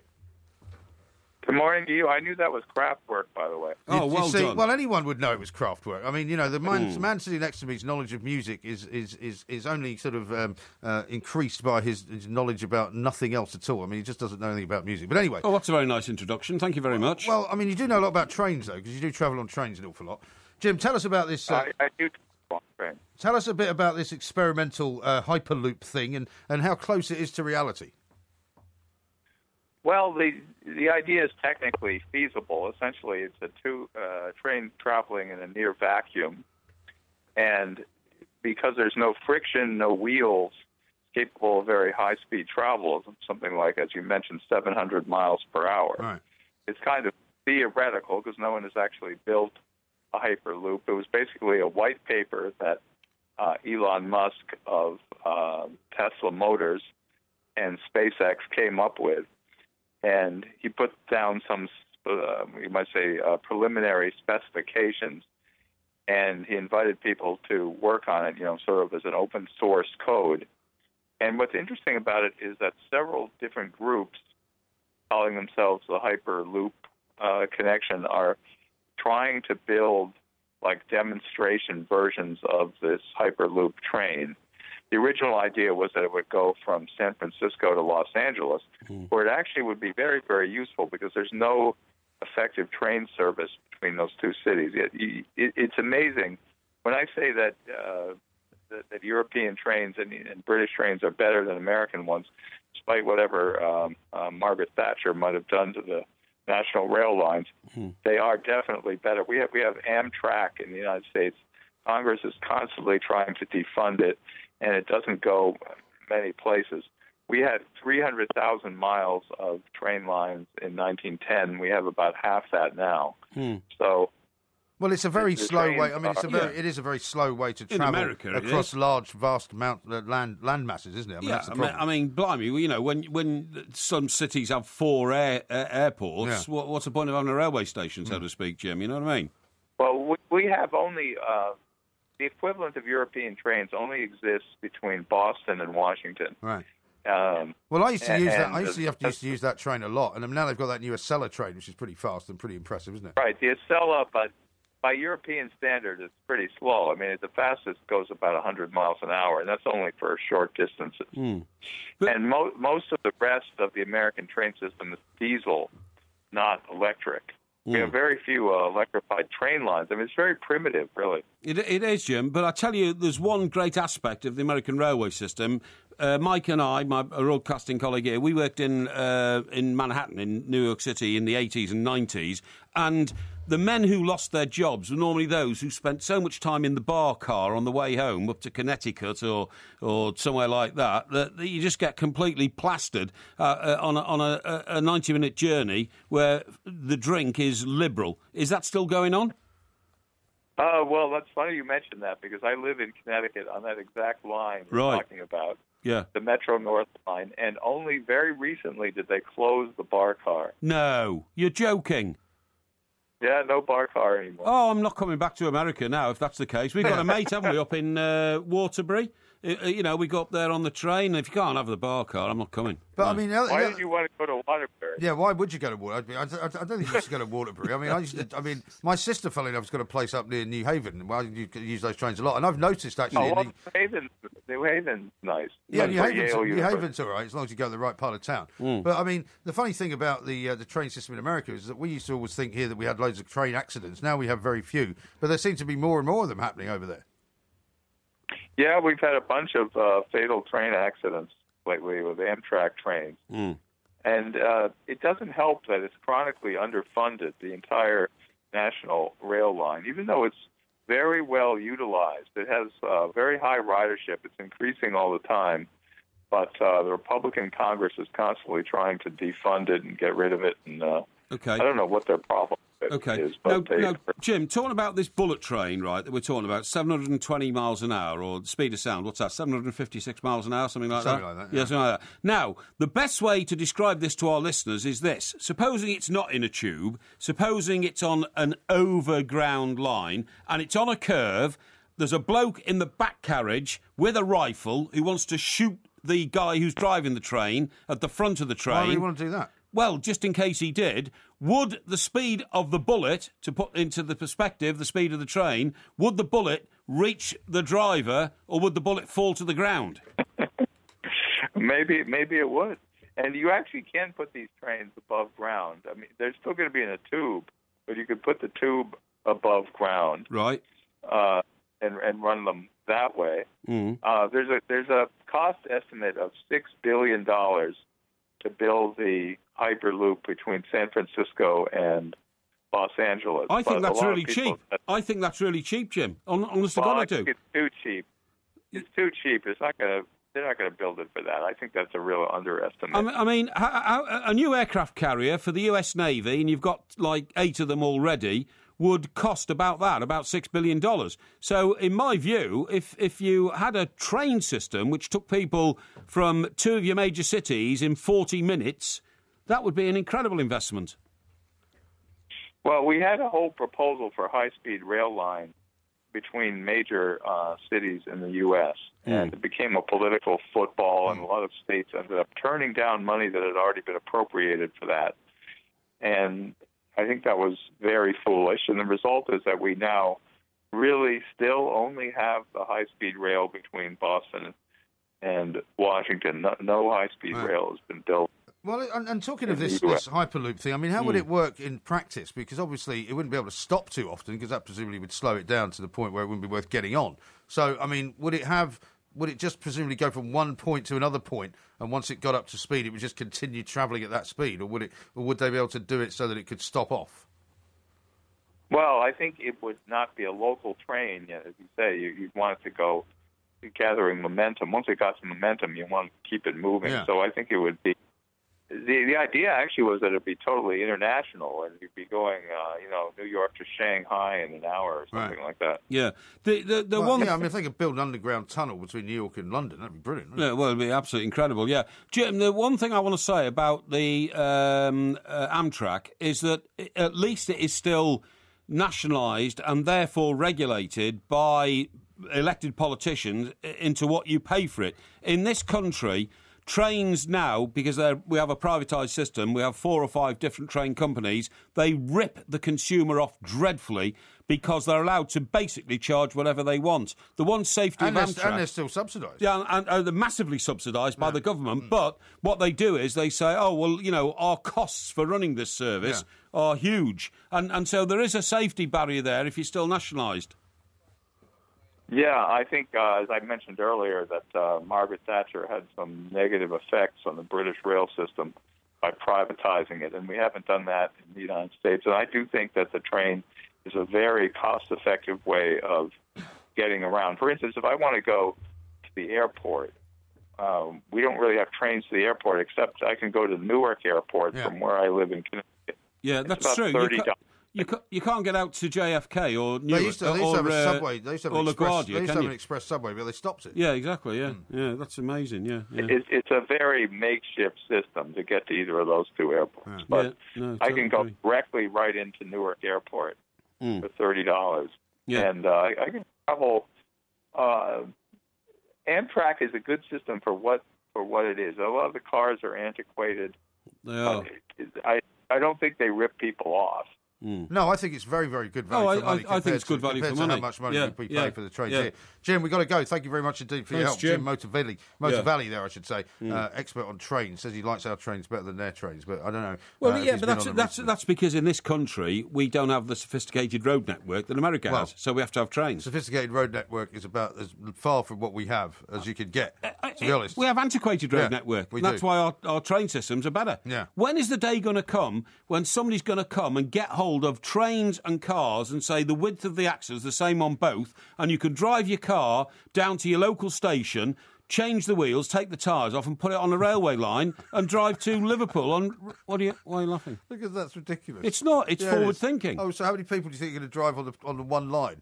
How much of a congestion is there going to be when they get to Liverpool? Well, the thing is, there's no traffic lights or crossroads, so you all go at the same speed, 100 miles an hour. But what happens when you get to the other end? You stop. What happens if you want to get off and go to Stoke? No, you don't. You only get one option. Okay. You come on at London Euston, and you're going to Liverpool, and it's a one-way what about traffic. the train?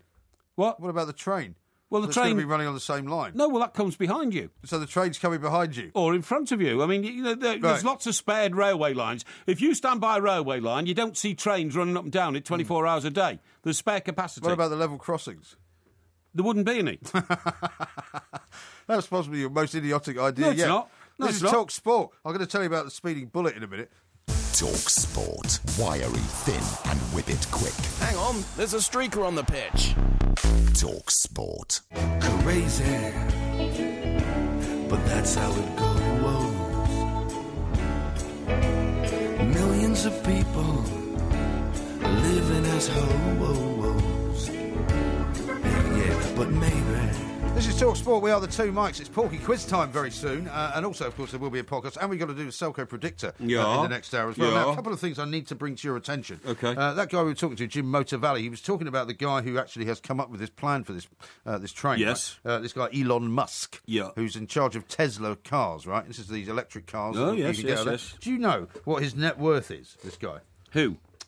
Elon Musk. What nationality is he? He's South African born, but now is a Canadian-American business magnate. He's an engineer, he's an inventor and an investor. And what's he invented apart from the electric car? Well, he's the CEO of SpaceX, and he's the CEO and product architect of Tesla Motors. Well, Tesla Motors is a pretty big, company. They make these electric cars, which are getting better and better and better. Tesla's based in India, isn't it? I'm not sure. No. Or is that Tetra? No, you're thinking of somebody else. Tata. Okay. So you want me to guess this guy's net worth? Well, I'm just saying how much. I'm not asking you to get it right. I'm just saying how much you think this guy's worth. I suppose he's a billionaire, is he? He is. $11.2 billion.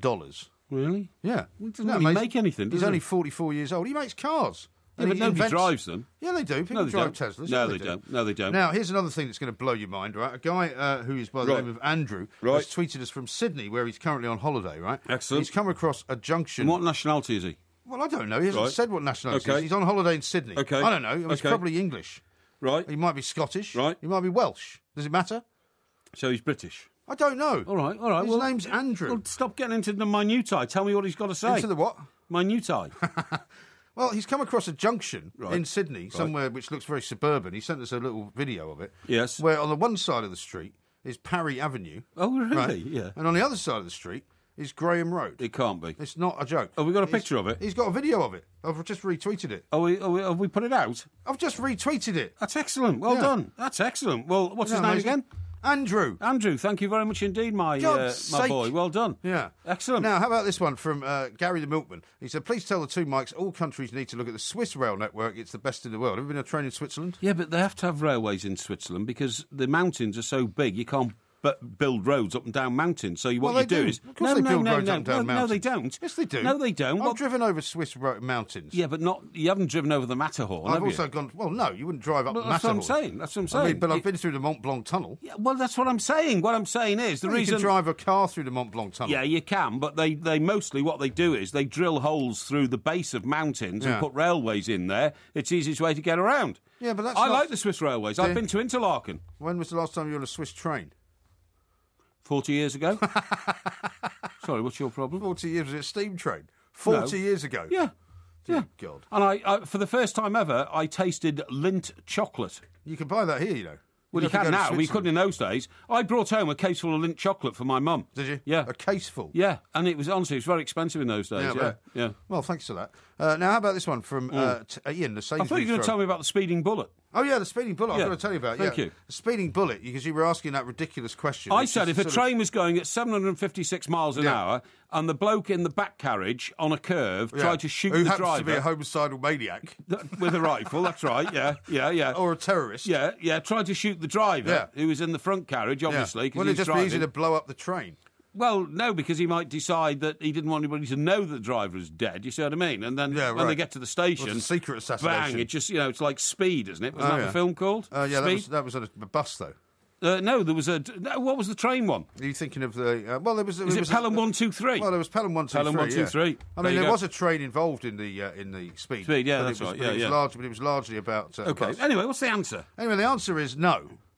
What? The answer is no.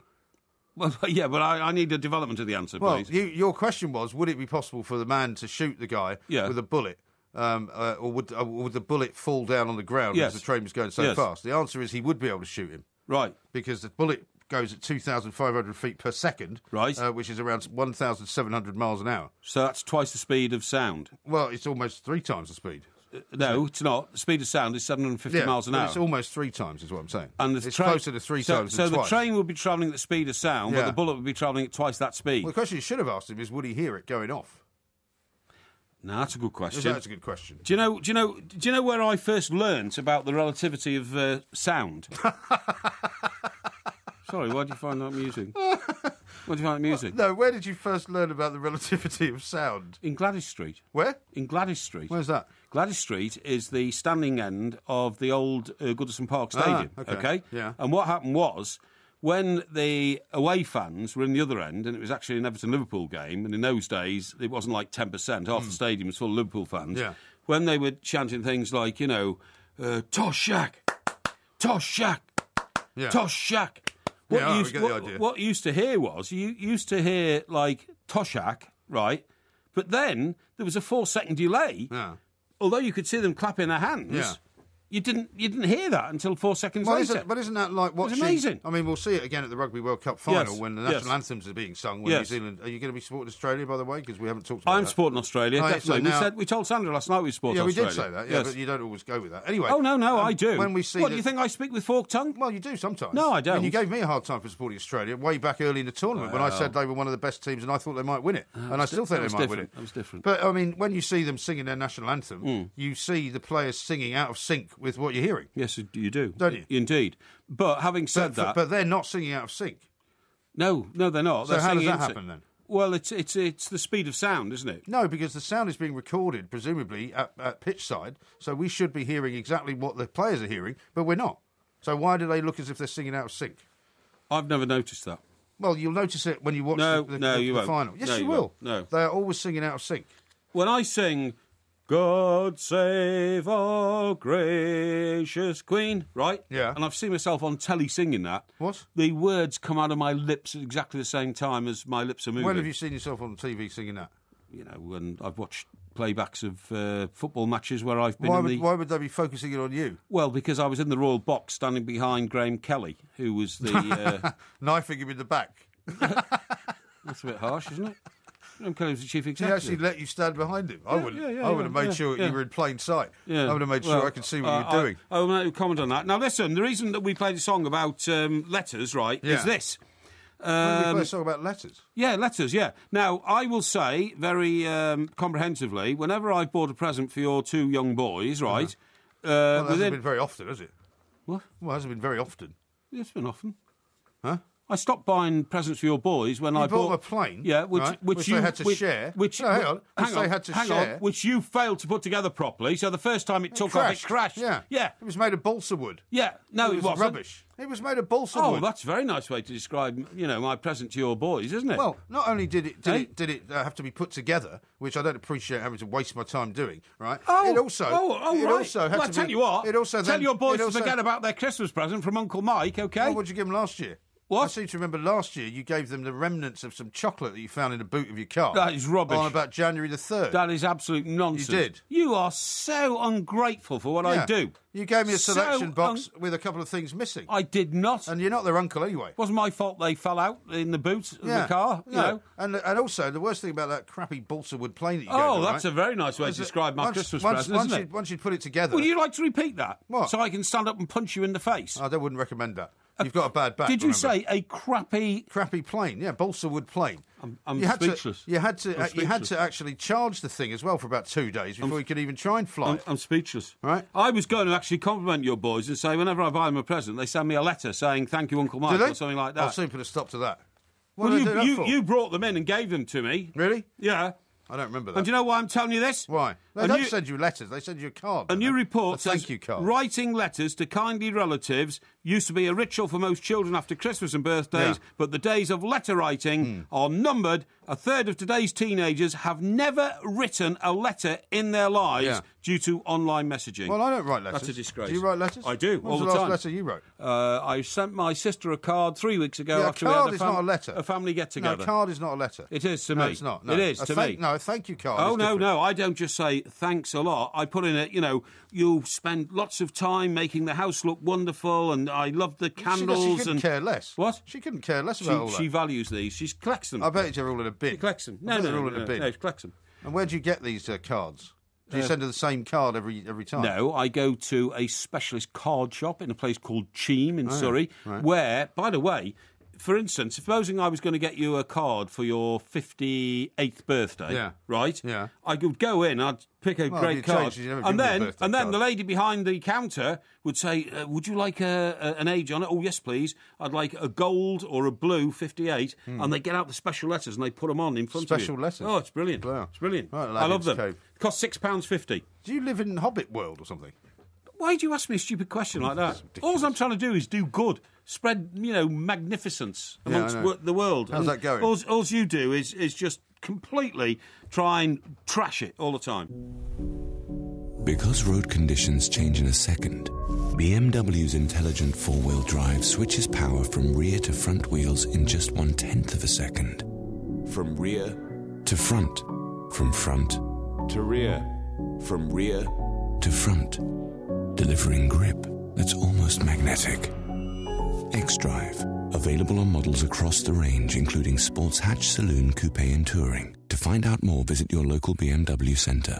Download the TalkSport app now. Can he finish? Oh, yes, he can. Listen live 24/7.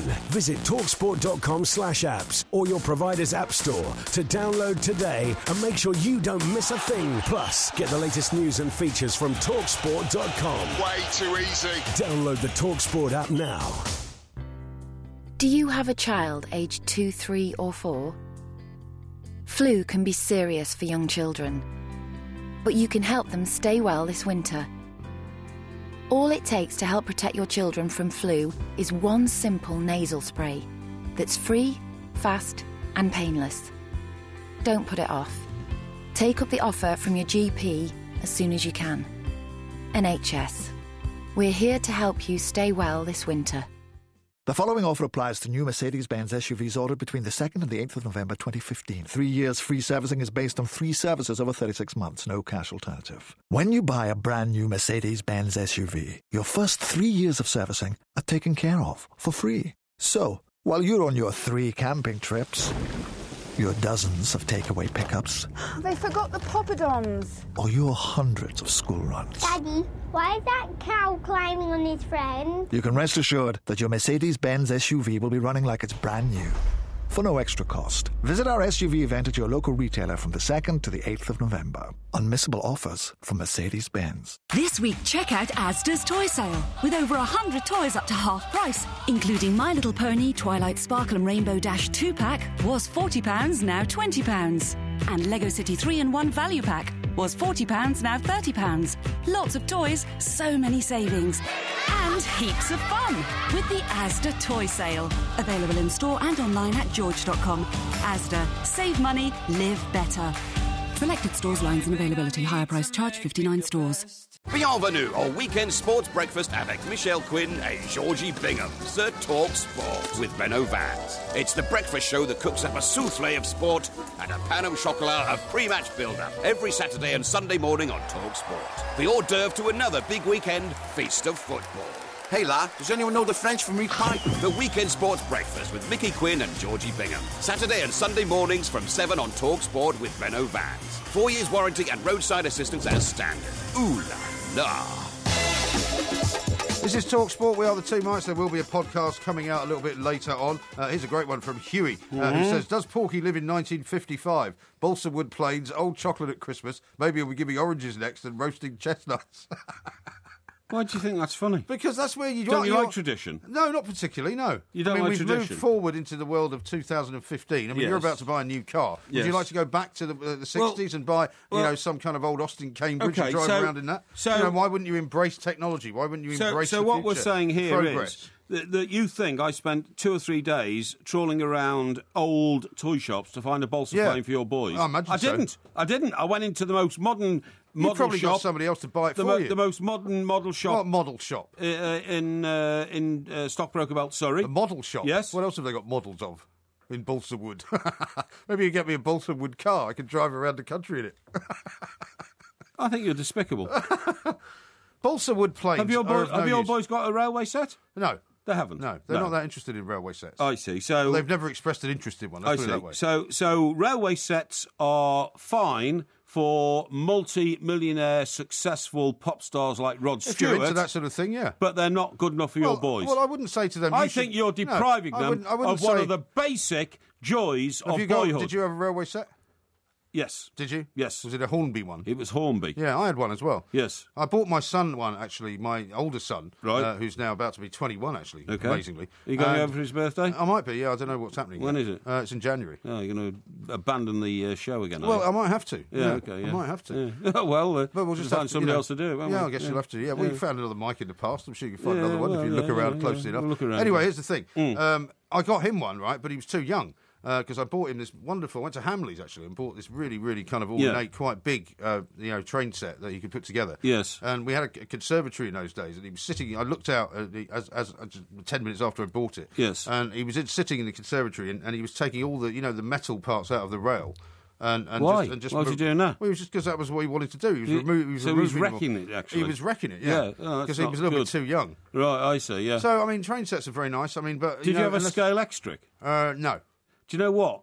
A friend of mine had a scale extric, and I used to go and play on his one. My parents did me in there. Did they? Not surprisingly. No, everybody else. They were always doing that. Everybody else in my class had a scale extric. So I said one Christmas, I want a scale extric. Right. So anyway, I got the nod and the wink, on Christmas Eve that, you got your scale extric. So I come down next morning. What do you mean you got a nod and a wink? Well, it's all sorted. Didn't you believe in Father Christmas? Well, I think I'd outgrown that, you know what I mean? What age did you discover that? Well, I don't know. 6? 6? 5? That's young. 4? That's very young. I don't know. Father Christmas does, of course, still exist. Yeah, of course.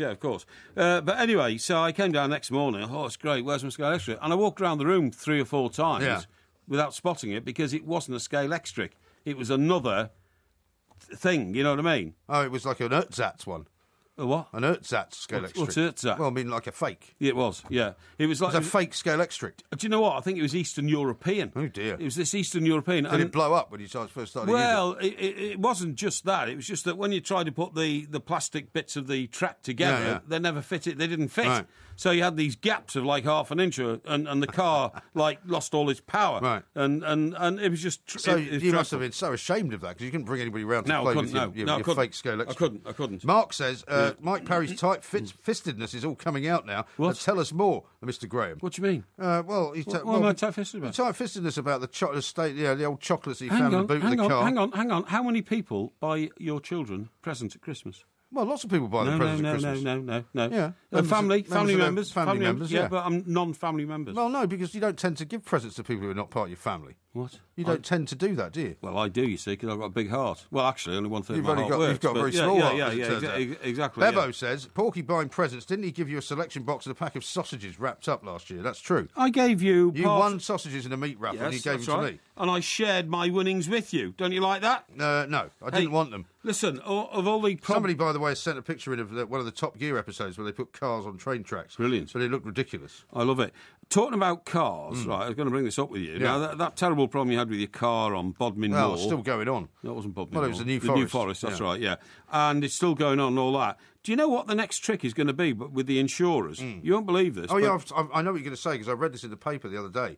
They're going to start charging you more money if you drive around in bad weather, right? If you drive in the rain. If you drive around in the rain... Yeah. You will automatically incur an insurance policy. But how are they going to know if you drive around in the rain? Well, the thing is, now a mate of mine has made a substantial fortune out of pioneering what you'd call a black box in the car. Uh-huh. And the initial idea was that young kids... Right, age 17, when they just passed their driving test. And by the way, I think this is a very good idea. I don't think anybody who takes a driving test in this country at 17 and passes it is qualified to drive a car. Yeah. And they certainly shouldn't be on a motorway. Right. You know? Well, in some countries, they do have this rule, don't they? Where you're not allowed to drive at night, you're not allowed to drive it with any of your mates in the car after dark and all that. I think those are all good things. Yeah, but in America, of course, you can drive at 16 and kids just jump into the... You drive at 15 in some states. Is that right? Yeah. 15? Yeah. My God. And they just get into the old Thunderbird and off they go. But that's the American way of life, freedom. Yeah. But what I'm saying is, so the original idea was the black box is that if you speed in any restricted area and the black box can pick up, where you... Right. Then your father, who's presumably paid for the insurance policy, will be charged a premium each month. Right. And that bill will come through his door, and all of a sudden, £27 extra on your policy because you're speeding. Yeah. So obviously, parents say, don't do that. Not only is it dangerous, it costs us money. And it might actually educate the driver as well to not speed. Absolutely, which is fine, no problem at all. But the latest one is that if you're driving around in the rain, circumstances are more dangerous if the road is wet. Therefore, you're more likely to be involved in a crash. I get all that, but how are they going to tell whether you're driving in the rain? The same way. You'll have a black box in your car. What, which will tell you what, with the wipers are on or something? Well, it will... That's what I'm saying. I mean, it's not going to be sensitive enough to know that your tyres are wet, for example, is it? Well, I think it will be, Mike, really? Because, for instance, when I leave here and go home, even if there's just moisture in the air... 3 minutes before it starts raining, windscreen wipers come on. And yours probably do as well. They do, but they do normally only after the water's actually hit the... No. They don't start coming on... No, I'm telling you... No, they don't start coming on before the moisture hits the window. No, mine do. Well, there's something wrong with it then. Well, no, it must detect moisture in the air. That's what I'm saying, right? Yeah. So if windscreen wipers, which are made of rubber, contact to the windscreen, can detect moisture, or a device that... Well, I don't think it's the rubber that detects the moisture. I think it's a sensor inside the car. Well, what I'm saying is there'll be a sensor somewhere around the axle which will detect wetness on the road, won't there? Yeah. But that's ludicrous. I mean, we live in a northern European country. On any given day, it's going to be raining. Yeah. I'm telling you. I'm saying on any given day it's going to be raining. I'm agreeing with you. So everybody's insurance... So basically, in other words, everyone's insurance is going to go up. It's a scam by the insurance companies to make more money. Drivers who regularly travel in bad weather will be penalised with higher insurance premiums based on new in-car technology. Industry chiefs have suggested they'll increasingly use black box recording devices to vary premiums based on whether drivers take to the road in heavy rain. As a result, motorists who brave the storm will see themselves paying more, while those who weather it at home stand to save money. That's a ridiculous idea. I think it's... I can't see how that is in any way workable. An absolute denigration of freedom of movement. It really is. It's disgusting. Absolutely disgusting. Do you know what? Do you know what? I'm glad I'm wealthy enough to be able to drive, because I'm going to drive around in the rain all the time. I am. Man of the people. No, I'm telling you. Well, you're going to get like a flag that's just man of the people. No, the minute it starts raining, right, you know what might be a good development from this, though? What? There might be less traffic on the roads. Well, it might be, but the thing is, I've got an underground car park anyway, in both the places I live, right? So my car is immune from wetness. Well, no, it's not when you go out in it. No, of course it's not. So I'm telling you, if I'm sitting in the old penthouse down on Portsmouth Harbour, it starts raining, I'm going to get the car out, I'm going to drive around Gosport for an hour, right? Why? Just to make people fed up, because I can. Oh, so you can put your insurance premium up. I don't care. I will not have my freedom bridled in like that. Yeah. But, imagine... Why don't you get something to wrap round the tyres? Imagine No, being... seriously, why don't you get something to wrap round the tyres? Because I doubt very much if the sensor that detects water is on the tyres. It'll be underneath the car, won't it? I don't know. Yeah, it's bound to be. No idea. But You said you thought the sensor was in the wipers, in the rubber. No, I didn't say that. Yeah, you did. No, I didn't. I said I don't think it is. I said it transfers to the rubber. Yeah. But what I'm saying is, to me, it is an absolute... arrestment of my liberty to be told that you can't drive around in the rain. No, they're not saying that. They are. No, they're saying that if you do drive around in the rain, they'll charge you more money. And do you know what? They think that's going to hurt me. Do you know what? I'm going to hurt them. I'm going to drive around by paying them more money. Yes, yes. Excellent. Good plan. I'm going to give them. I'm going to give them problems with paperwork. Yeah. Right? Do you know what I'm going to do? Right. Not only am I going to drive around in the rain, but I'm going to. You're going to hit other cars. No, I'm not going to hit other cars. But what I'm going to do is, I'm going to drive backwards sometimes to see if that... No, I'm serious. Honestly, see if that works as well. I bet these magic boxes only work when you go forwards. I'm serious about this. I've talked about driving cars backwards before. You have. If it's a snowy hill and you want to go up it, you should always reverse up it. Well, if you drive in the snow, what's the effect going to be on your insurance? Well, who knows? Yeah. And you can't stop it snowing, can you? Maybe if you got 4x4, you'll be better off as well, because they'll say it's actually safer in the rain. So maybe that'll be a good thing. Maybe you should get one. I think it's disgusting. Yeah, I don't and do you know who was put up by? I don't know. A guy called this doesn't surprise me. A guy called Fabio Spiniacci. What's that going to do with it? That's a stupid name. Well, it's an Italian name. Yeah, that's a stupid name. Doesn't rain much in Italy. This is Talk Sport. We are the two mics. Radio that'll grab you by the goonies. Talk Sport. Thank you for welcoming us into your home. Halloween on Talk Sport.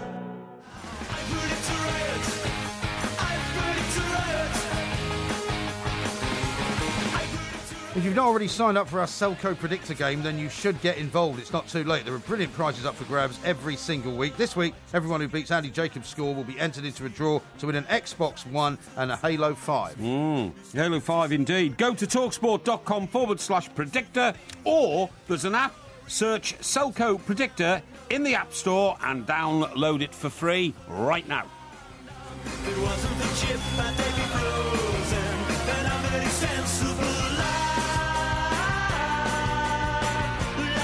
Porky Quiz time very, very shortly, yes. But right now it's Selco Predictor time, so it's time for us to give our predictions on the big games of the week. And the first one, of course, is the one we've been talking about quite a lot, which is Chelsea against Liverpool, the early 12:45 kickoff. The 12:45? Tomorrow. 12:45? Yeah, 12:45 tomorrow. What do you reckon on the score? Score for that one? Yeah. I can't see Chelsea losing that. We say this every week, though, don't we? No. And then we said last week, can't see them losing to West Ham. What I'm saying is, this is the most vital game of Jose Mourinho's whole career as a manager, and I mean that sincerely, because everybody's predicting if he loses this, he loses his job. I don't think that will happen if they do lose, but it's such a monumental sort of monument to his career as manager. He's got to win. Yeah. So I'm going to say Chelsea 3, Liverpool 1. I'm going to say Chelsea 2, Liverpool 1. Because, but every week I get this wrong, because every week... you get lots of things wrong. No, but on the Chelsea score in particular, you might say, well, stop looking at my iPad. No, I'm not looking at it. You're trying to steal my ideas. Hang on. It's upside down, even though I was looking at it, right? Even I... Well, you can read upside down. Everyone who ever works in a newspaper can read upside down. Well, actually, I was just saying to you, what we had to do when you're putting a page together was read upside down, back to front. Exactly. Yeah. Which I know you can do. Very difficult. So the idea that you're not cheating by looking at my iPad, I'm going to move it now. Okay. Because I don't like the idea of you trying to copy my stuff. Now, Crystal Palace against Manchester United is the next game. 3 o'clock kickoff. Yeah. Brilliant game, this. And because of the failure of Wayne Rooney, who Louis van Gaal refuses to drop, United are going to lose. Yeah. So it's going to be Crystal Palace 2, Manchester United 1. I agree. I've got Crystal Palace 2, Manchester United 1, which is what exactly you were just looking at. I was not looking at it. I did not see it, I promise you. No, I don't On the believe life of my mother, I did not see that. All right. What about Manchester City against Norwich, which is the next one up? That's going to be a bladderation score. Manchester City 1, Norwich... Manchester City 4, I beg your pardon, Norwich 1. I've got 4-0. Oh, OK. Are you sure you're not copying me? Of course I'm not copying you. Right, OK. Next one up, Newcastle against Stoke. Yep. Newcastle having had that great win against Norwich. Yes. Then last week getting slaughtered by Sunderland. Absolutely, and they're going to get slaughtered again. Newcastle 1, Stoke 3, because Stoke are really buoyed up by their midweek victory in the League Cup. They're feeling on top of the world now. Yeah, I agree. I'm putting down Newcastle 1, Stoke 2. Oh. You're eerily similar to me at the moment, I'm afraid. No. Now, the next big one's interesting because we haven't really had a chance to talk about this, but both Theo Walcott and Alex Oxlade-Chamberlain out for what could be at least 3 games for Arsenal. In the space of the first 20 minutes of their game. And they said that these were muscular injuries. That's a long time to be out with a muscular injury, isn't it? It is. I think Theo's is calf. Yeah. Calf injury. Yeah, I think so. Yeah. So what do you reckon? Swansea at home, Arsenal away. I think Arsenal have still got too much in the locker. Swansea 1, Arsenal 2. That's what I've got. Oh, right. Are you sure you're not copying me? Of course I'm not copying you. How can I copy you? You just keep looking over. Watford against West Ham United is the next game. Yeah, well, West Ham United are so good away from home. Well, they're pretty good anywhere, really. Well, yeah, but they've been particularly good at top teams. Can't see any other result except Watford 1, West Ham United 3. Yeah, I've got 2-1 to West Ham United, that's to be said. Saturday, last game on Saturday is West Bromwich Albion against Leicester. Yes. Tony Pulis is kind of not making a lot of waves there, is he? No, but I think it'll be a surprise result. I think at some stage Leicester's bubble has got to burst a little bit. I'm going to say West Brom 2, Leicester 1. Well, I've at least got this one different from you. I've got West Brom 0, Leicester 1, because old Vardy can't stop scoring. I think he'll score another one. Yeah. Now, the big game for you is on Sunday. Yes. It's also the big game for us here at TalkSport. Live commentary from 1:30. Yes. Everton at home against Sunderland. Yeah, we're in great shape because we got through during the week. Penalty shootout. None of the players missed their penalties. We only Unlike took 4. Manchester United. Exactly, we only took 4 and we scored all 4. Height of optimism, Everton 3, Sunderland 0. You don't think Sam Allardyce is going to sort of park the bus then? It doesn't matter if he does, to be honest, because what managers at home are tending to do is play away game tactics and hit it on the break. So I think it'll be 3-0. Right, OK. Well, I've said it's going to be 2-0. So last time I thought Everton were going to win, I got that wrong as well. So we shall see. Hard to believe Sunderland are going to win, though. Southampton against Bournemouth. Yes. Bournemouth are looking more and more desperate, aren't they? Absolutely. You know, it's funny, isn't it? Eddie Howe was the great coming manager this time last year. Yeah, but I mean... all the way through the season. In fairness, 3 of his key players, ACLs. Yeah. Anterior cruciate ligament. Yeah. Long-term injury. Yeah. Sorry, I can't see anything other. And by the way, you're only travelling 22 miles along the south coast. Would you consider that to be the derby then, Southampton? Oh, very much so. Yeah. Traditionally it's Southampton and Portsmouth, but Portsmouth are on the same league as Southampton. Bournemouth are. It's Southampton 2, Bournemouth 0. OK. And then the final game... Sorry, what's your score? Oh, sorry, 2-1 I've got to Southampton. The final game of the weekend is on Monday night, an 8 o'clock kickoff, Spurs against Aston Villa. They're looking more and more doomed as the weeks go by. Villa completely doomed. They still haven't got a manager at the moment. Villa completely doomed. Tottenham right back in top form, 4-1. Yeah, I've got 4-0. Oh. We've got some very similar predictions this week. Right, OK. Right, so I'm going to submit those now to the predictor. Now, what is your game where you're putting your money on the double? Yeah, well, you can join in with this, of course, if you look for the Two Mikes mini-league on TalkSport's website, talksport.com. Yes. I'm putting because of my lack of confidence in Chelsea, I'm putting my uncertainty chip on Chelsea-Liverpool, on the Chelsea win. But because of my absolute and utter certainty about Manchester City, I'm putting my Manchester City 4, Norwich 0 as my definite certainty chip. I'm putting my uncertainty chip on the Crystal Palace United result. OK, so which one do I fill in here? That'll be the little green one in the middle, like the padlock. Oh, I see, right. So what do? Tick this? Yeah, tick that, yeah. Right, OK. And I'm putting my defo result. And that's the dollar sign. That's the dollar sign. Yeah. My defo result is... I mean, although I'm very confident about Everton, I take that as red. I'm going to put that on Watford and West Ham United. OK. So I'm ticking that one, OK? Right. Fair enough. Very good. Excellent. I think I've got a great raft of predictions. Well, do you know that you're very pleased? I'm currently on, I think, 0 points in the actual tournament altogether. You're 500th place in the TalkSport Mini League. Oh, I didn't know that. And you're way down in the TalkSport Presenter League. So you need to start up in your game. What? You need to start up in your game. No. It's embarrassing for me to be so far ahead of you. I don't have to start upping my game You in, do. in any under any circumstances. We should be similarly level in the TalkSport Presenters League instead of you being in the absolute bottom end of relegation territory, Mike, and me being much further up. Mike, I have so many things I have to deal with in my life. This is not exactly. Right. It doesn't come along with whether I have to go and lobby people at the Bank of England about the interest rate on my mortgages or anything like that. Do you understand? Yeah. Okay. Yeah. Well, how many mortgages have you got? Several.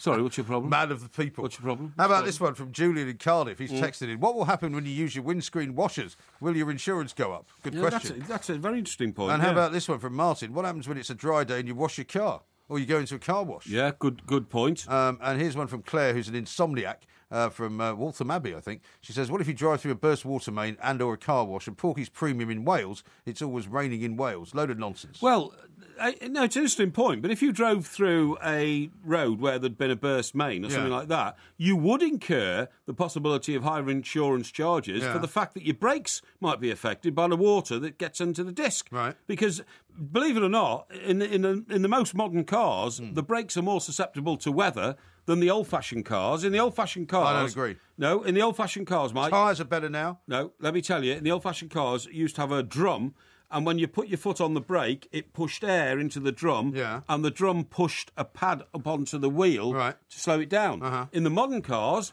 The disc brakes are on the outside of the wheel. Yes, right. And so they're more vulnerable to weather. They're much better, though. Well, they are in dry weather, I agree, and probably in wet weather, but they're better. No, what I'm saying is they are more accessible to the elements, OK? Yes. That's why in frost, by the way, when it freezes, you have to pump your brakes 2 or 3 times just in case they're locked up. Really? Yes. I don't do that. Yes, I do. I do it religiously and all the time. Yeah. Yes.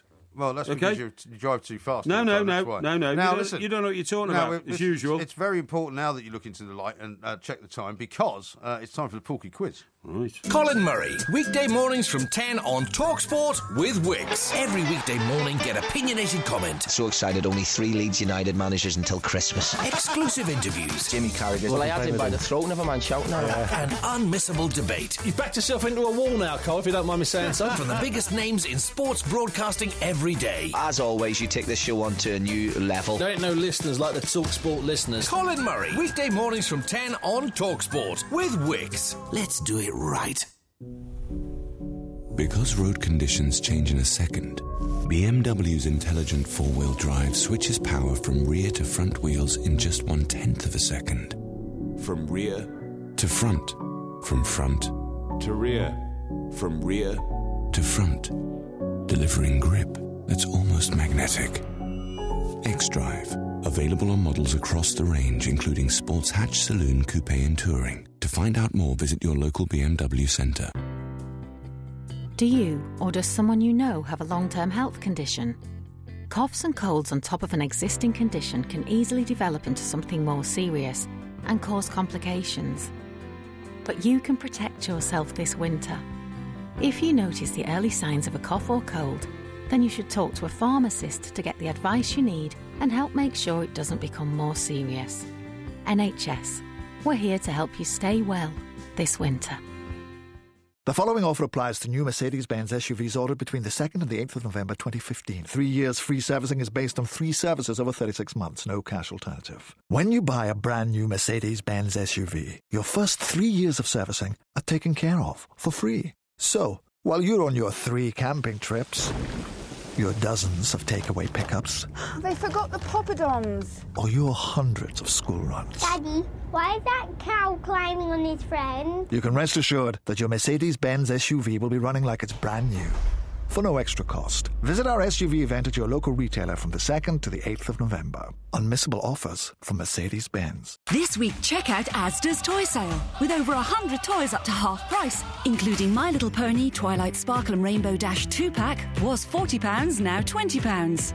And Lego City 3-in-1 value pack was £40, now £30. Lots of toys, so many savings. And heaps of fun with the Asda toy sale. Available in store and online at george.com. Asda. Save money, live better. Selected stores, lines and availability. Higher price charge, 59 stores. Fish and chips, sausage and mash, bubble and squeak. You Brits love a pairing. That's why we tuned and tested the steering and suspension of the Volvo V40R design on your uniquely British roads. A perfectly engineered pairing for an agile and responsive drive. Hopefully you'll love it just as much as, I don't know, bacon and butty? And from just $269 a month with Volvo car leasing, with an initial rental of £269, it's even been tuned for the British economy. 3-year personal contract hire agreement. Offer ends 31st of December, subject to status. Mileage and return conditions apply. Visit volvocars.co.uk for more details. Book a test drive today at your nearest Volvo showroom. The Volvo V40R design. Made in Sweden, tuned for Britain. Talk Sport on DAB Digital Radio and 1089 and 1053 AM. Freedom for sport. Can we kick it? Yes, we can. Talk Sport. Standing in the Thames, rather eyed, wondering how to get to the other side. When up pops a bloke with a stovepipe hat. I'll do your tunnel under that. I looked him up and down and then replied, yeah, a lot of men tried, a lot of men died. Yeah, well, I'm not a lot of men. So he built me a tunnel and he built it well. He was Isambard Kingdom, Brunel. He built me a tunnel and he built it well. Isambard Kingdom, Brunel. Isambard Kingdom, Brunel. Isambard Kingdom, Brunel. Isambard Kingdom, Brunel. Clifton Gorge, High Tide. This is Talk Sport. We are the two mics. That's a great song, that, isn't it? What a perfect song for this particular quiz. Yeah, Isambard absolutely. Kingdom, Brunel. And who was that? It was done by what's called a steam punk band, apparently. Yeah. And their name was something like, here we go, what was it? I can't remember what it was. The Men Who Will Be Blamed for, They Will Not Be Blamed for Nothing, is the name of the band. The Men Who Will Be Blamed for The Nothing. Men Who Will Not Be Blamed. But it was Isambard Kingdom, Brunel. Did you not hear the song? Yes, of course I heard the song. Now, you've chosen this subject freely. You say you are an expert. If you get a question I'm correct... very confident. All right, if you get a question correct, you will hear this sound. Right. What, the sound of silence? He built me a steamship and he built it well. If you get one wrong, you will hear this sound. Sound of a train, get it? No, not really. Okay. He built a lot more than trains. Yeah, okay. Yeah, well, are you ready for your first question? Yes. Question number one. Have you got a lot of papers there, by the way? They're tomorrow morning's newspapers. They don't contain anything about Isambard Kingdom, you just Brunel. put something inside the paper. No, I didn't. You didn't? No. All right, so you're going to sit there and just look at me? Yes. All right, just look at me then and don't look away. Okay. Question number one. Yes. What is the span of the Clifton Suspension Bridge?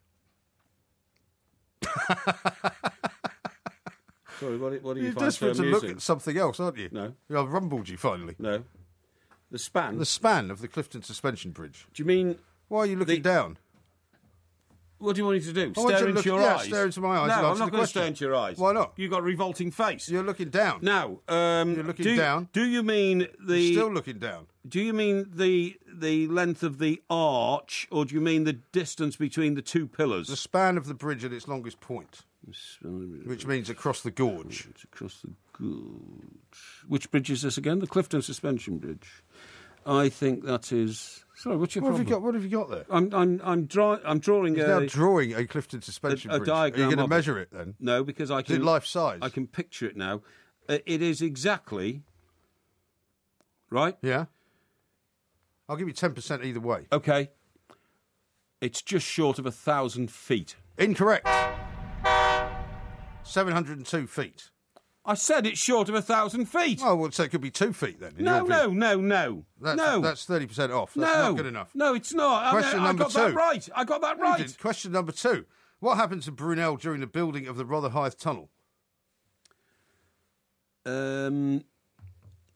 It was his son who built it, Mark, and he nearly died when two of his top engineers died in a landfall inside the tunnel. Pardon?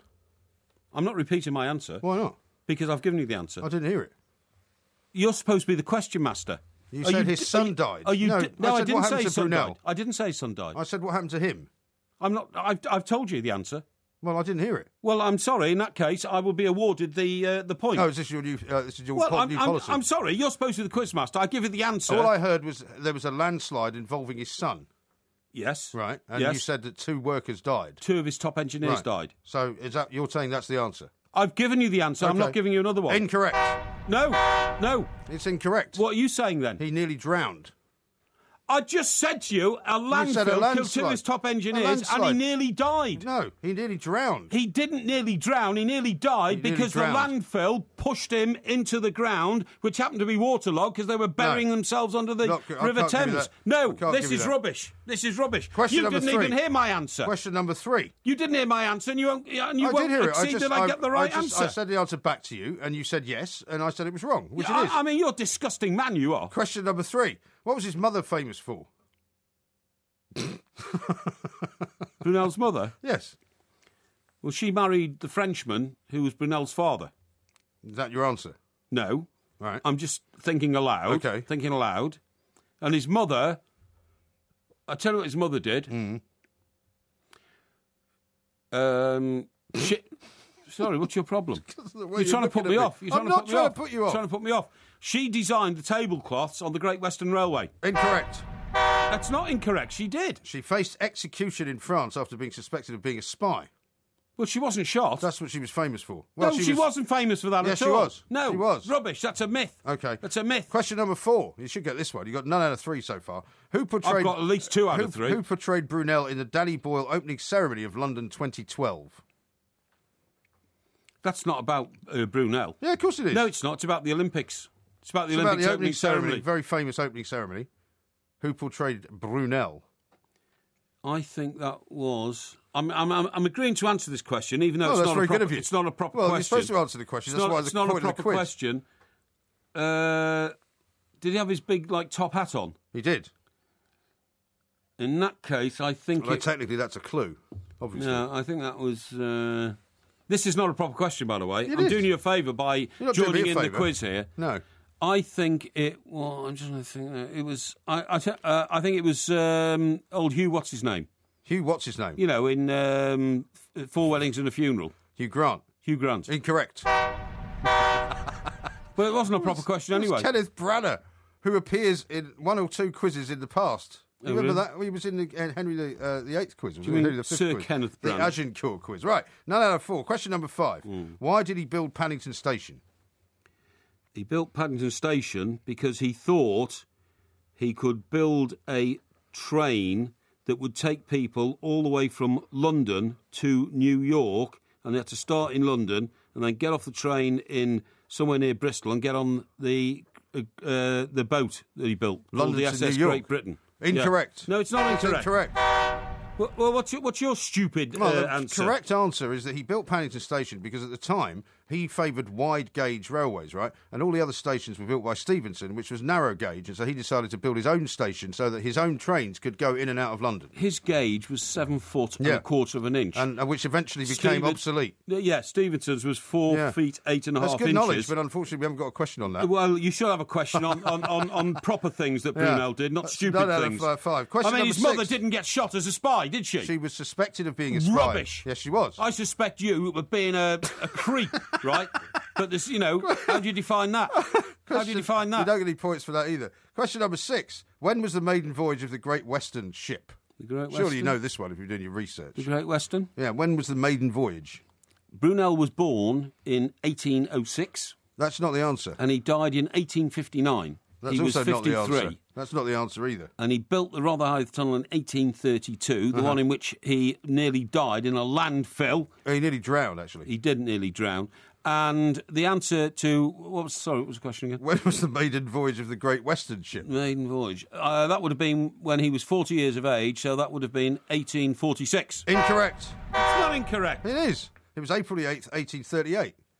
Well, that's 1840. What? You said 1848. No, I didn't. I said 1840. Well, it's nowhere near. It's 1838. Incorrect. I said 1840. I think you said 1848. I didn't. Anyway, question number 7. Surely you'll get this one right.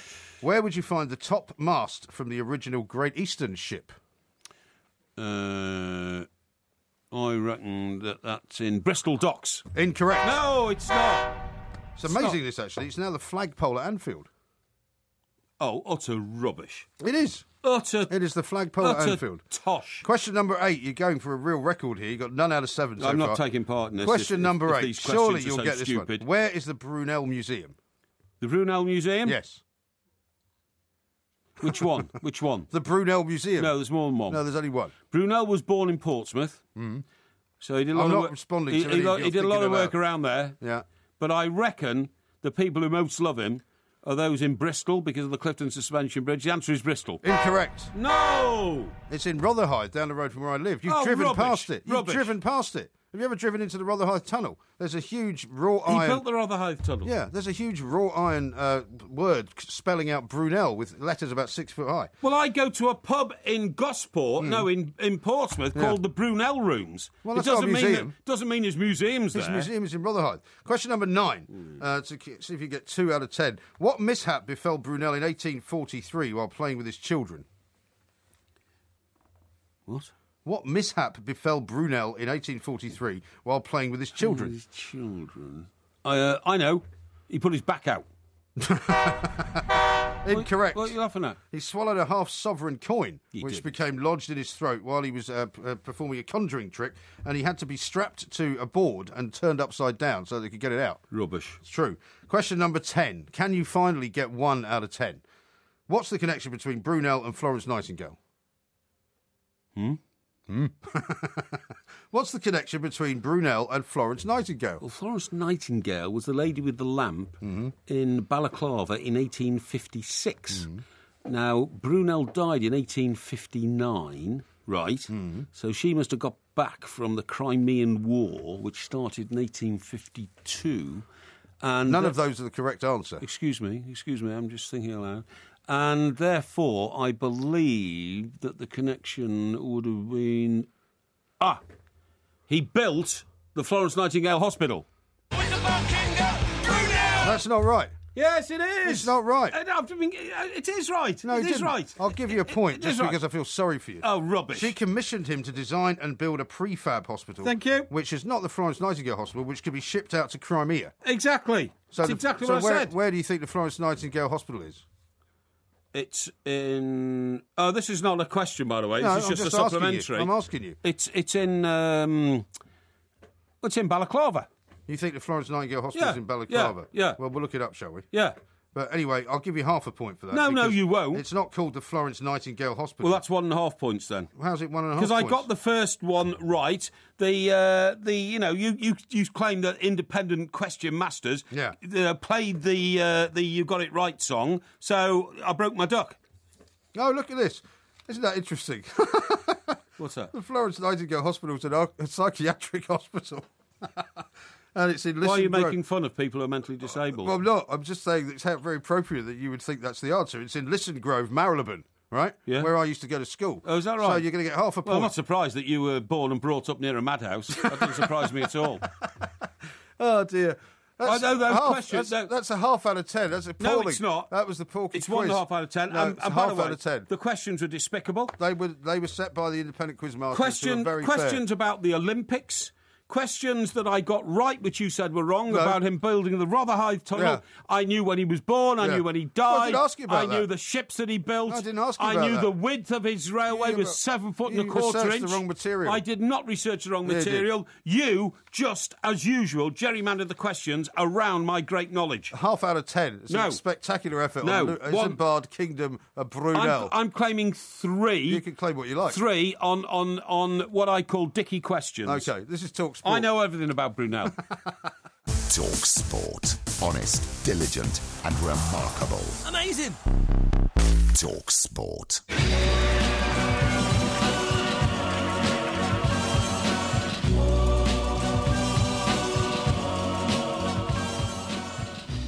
This is Talk Sport. We are the Two Mics. There will be a podcast coming out, of course, at the weekend. Well, I say at the weekend, in about 5 or 6 hours from now. Yeah, the weekend. Well, the weekend for us kind of begins after this show, doesn't it? Does it for you? Well, it does, yeah. It's Friday. I've got a lot of work to get to today. Yeah, I know. Well, I don't know why you work yourself to the bone. It doesn't ever get you anywhere. I don't work myself to the bone, Mike, but if I don't go into an editing studio today and I thought finish you did it all off... yesterday. Well, I did, but we've got a bit of a problem that's cropped up during the whole of the show. Well, there's too much of me in it, you mean? Well, you used a word that is inappropriate, and I've had to take it out. Well, you can't do that. You haven't asked my permission. I don't need your permission. Yeah, I think you do. No, I own don't. the copyright of all my words. To an extent. Yes, I Unless do. they're offensive, and then I have to have democracy over them. Okay. Yeah, well, we'll see about that. Yeah. Now, I've got a story to tell you here, which is right up your street. Okay. Because remember how you've always talked about how you got yourself through your shorthand exam by basically rogerising a young woman who knew how to do shorthand better than you. He wasn't and quite you like lured her into a horrid sort of sordid affair so that you would be able to copy her answers. She was a very lovely young Scottish lady. There are two doctors, right? Do you know where she came from? I don't know. Port Patrick. Port Patrick, I think you've told me that. She's the one whose boyfriend was a sailor.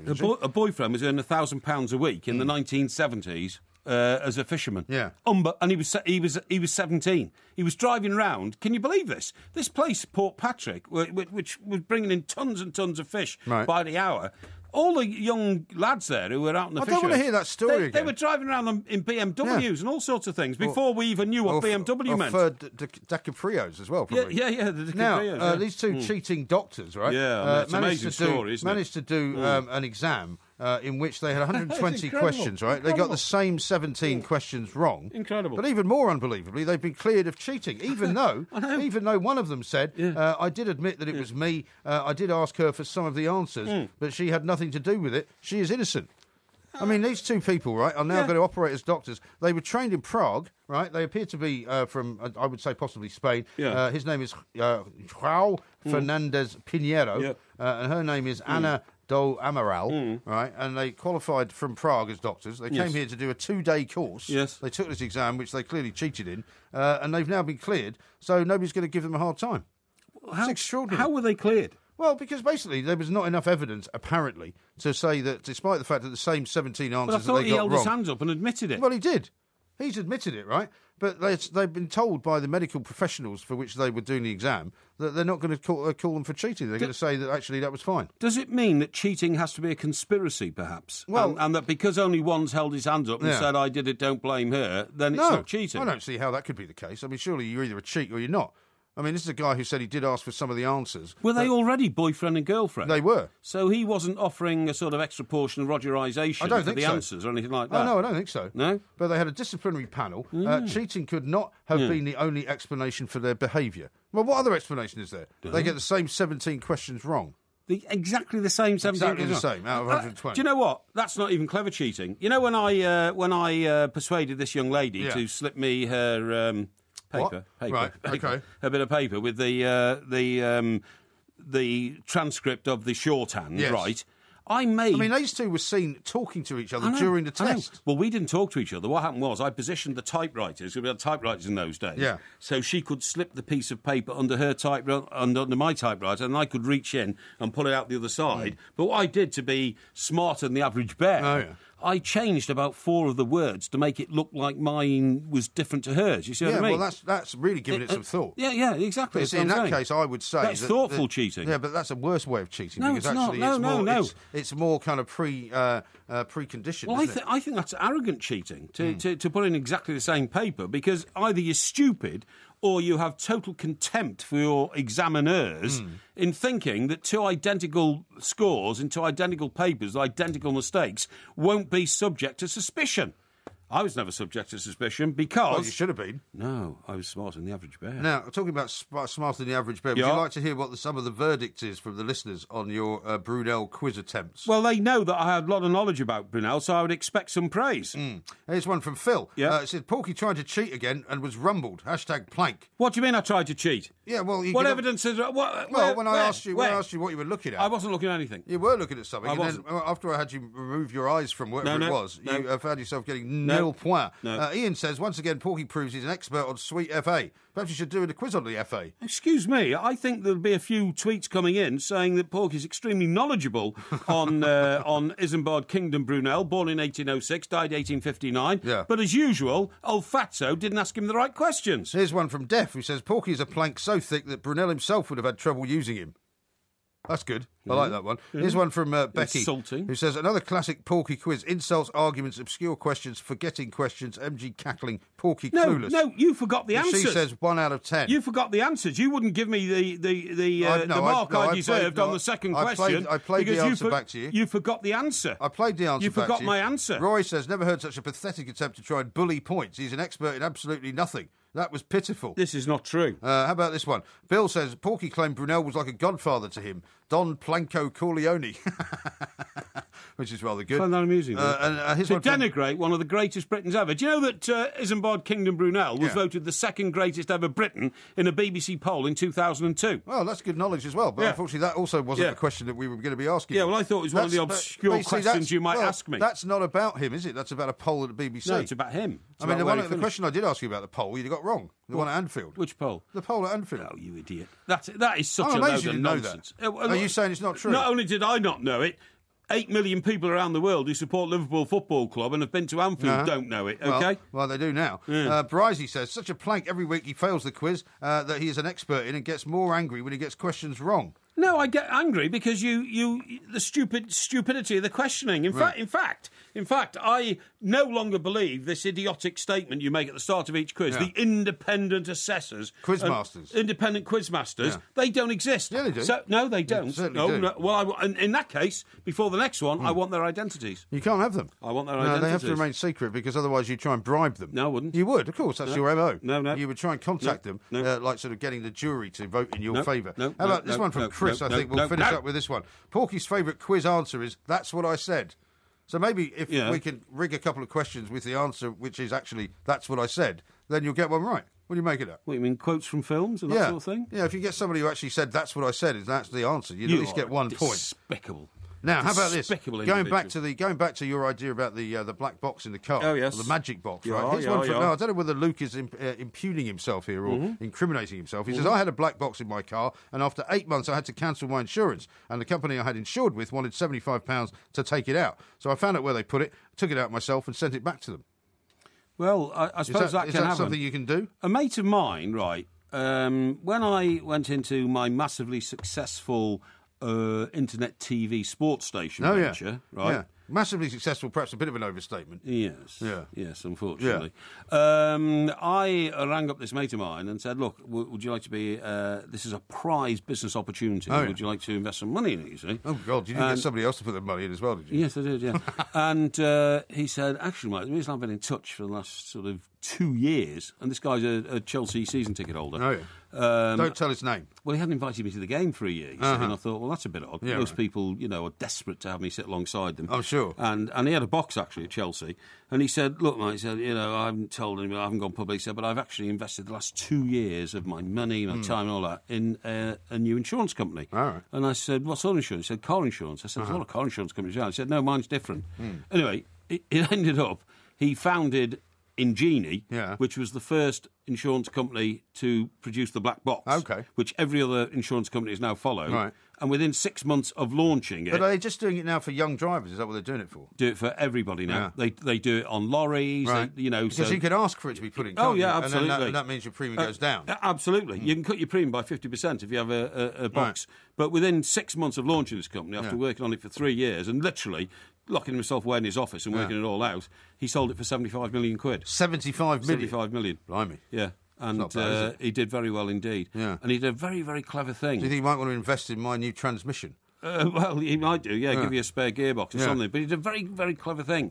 He spent an awful lot of money on roping in a really big name in the world of sports and broadcasting to promote it. Right. And it gave it massive credibility from day one. Right. And I guess if you're going to make that kind of money selling it on, you can do that. It was Gary Lineker.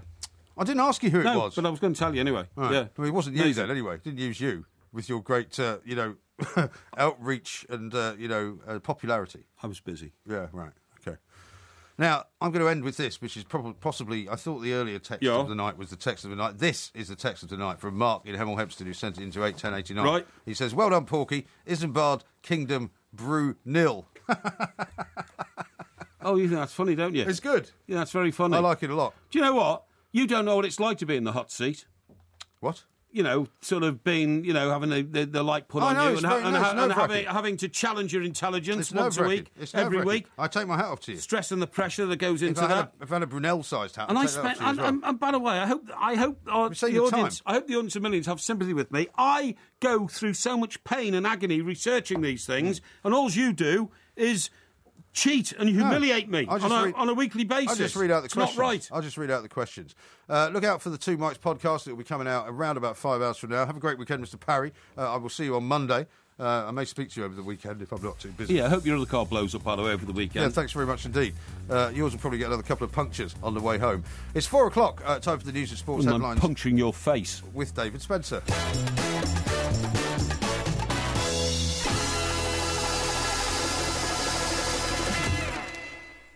If you love the Two Mikes podcast, you'll love the live show.